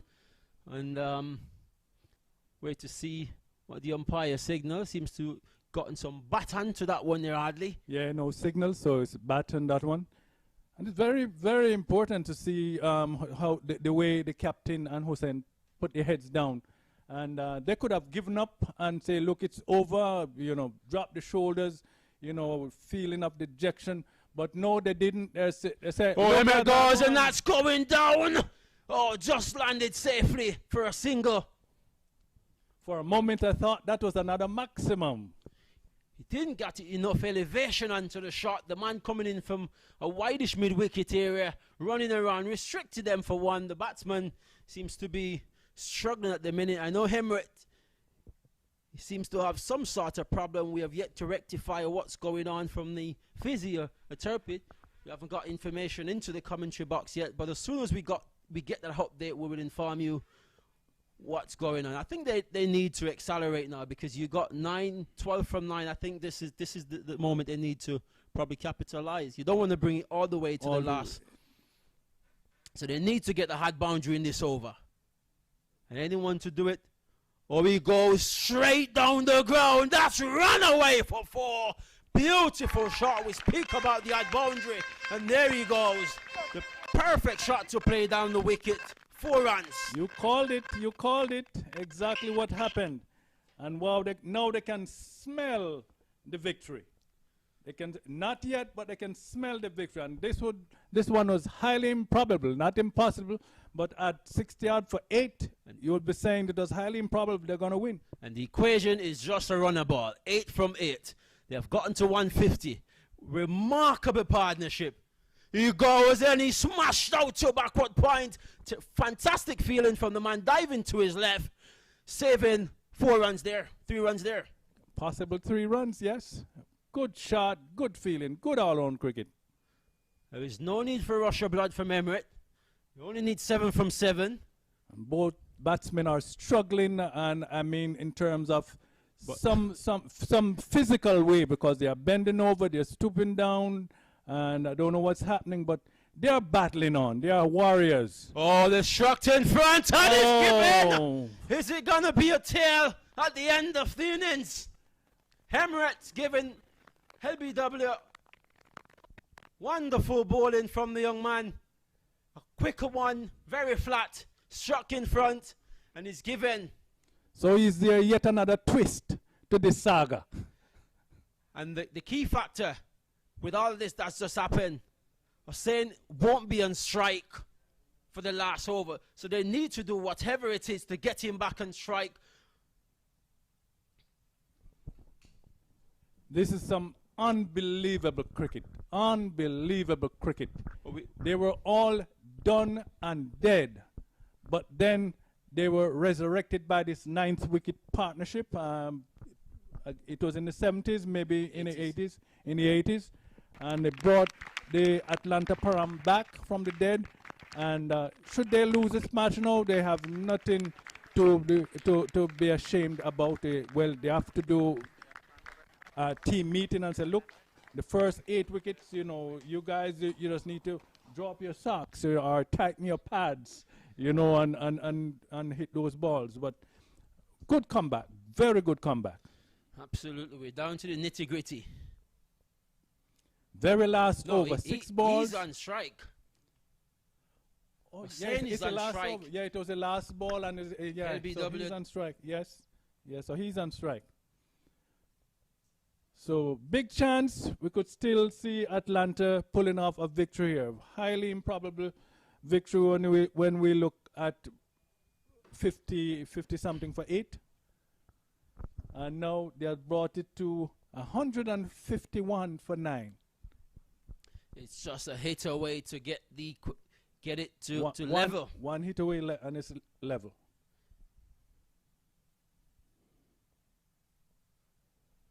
Oh. Is that the wisest decision to make? Could that cost them crucially? Maybe it was a ploy by the bowler. He just came in and just easy down the offside, and not enough room for Hussein to hit it over the boundary. But by taking that one single, it may be exactly what they're playing for. Newman on the crease, Kerry Prayer. He's known as a bowler. Yes. That's down the leg side, so that should be a wide. No. Seems to got something onto it. Some bat in it. So the equation 6 from 4. 1 hit away to get the score to win the game, actually. A maximum away from winning. Oh, he cuts back. They should look for two. Gotta be 2. No. They decide against it. No, you don't want think was. Yeah, definitely don't want the 2. Hussein is there, so he's the one that we want to have in strike. That he want to have in strike. This game has gotten down to the wire. You asked me an hour ago, I would have told you this game would have been buried. But really good partnership between the number 9 and 10 batsman, Real Emirate. And Hussein, really, really good partnership. And he's only a hit away. A 4 could get them equal. The score's level.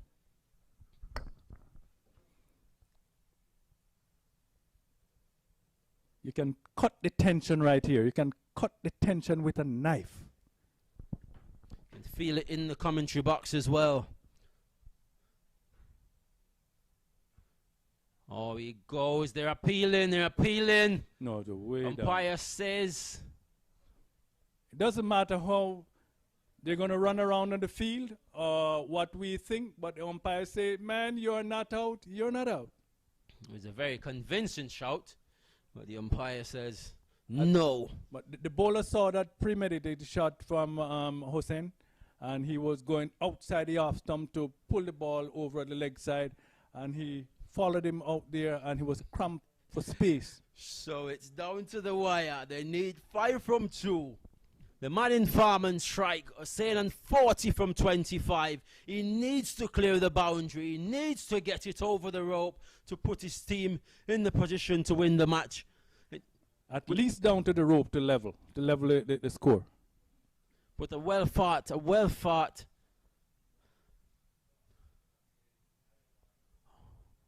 Bowl him!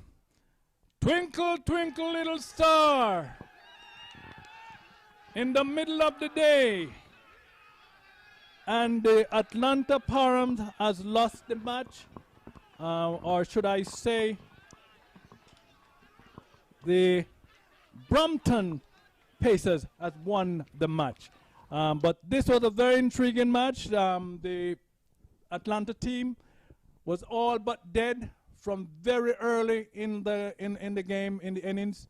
But no, the captain, Emirate and Hussein, fought back with a very substantial 8-yard partnership, 9-wicket partnership. And then in the final over, with just 1 ball to spare, Hussein was going for everything. And the bowler wisely brought the ball back from the offside. He swings and he missed. And there was the light flashing. Absolutely. It was a great effort from the Atlanta Fern. They really came back into the game, and they need to go back to the drawing board and see where they went wrong at the top of the innings. Someone needs to bat right through and take the responsibility on the shoulder and get that big ton in there to immense the pressure off the low back of the innings. And I think that's where they lost the game in the first 7 over. That's where they lost the game, and it was a huge effort by Hussein and Emrit that cost them to even bring the game this close. So we have the top wicket one of the top wicket keepers, Siddiqui 3 for 19, and Julian 4 for 23.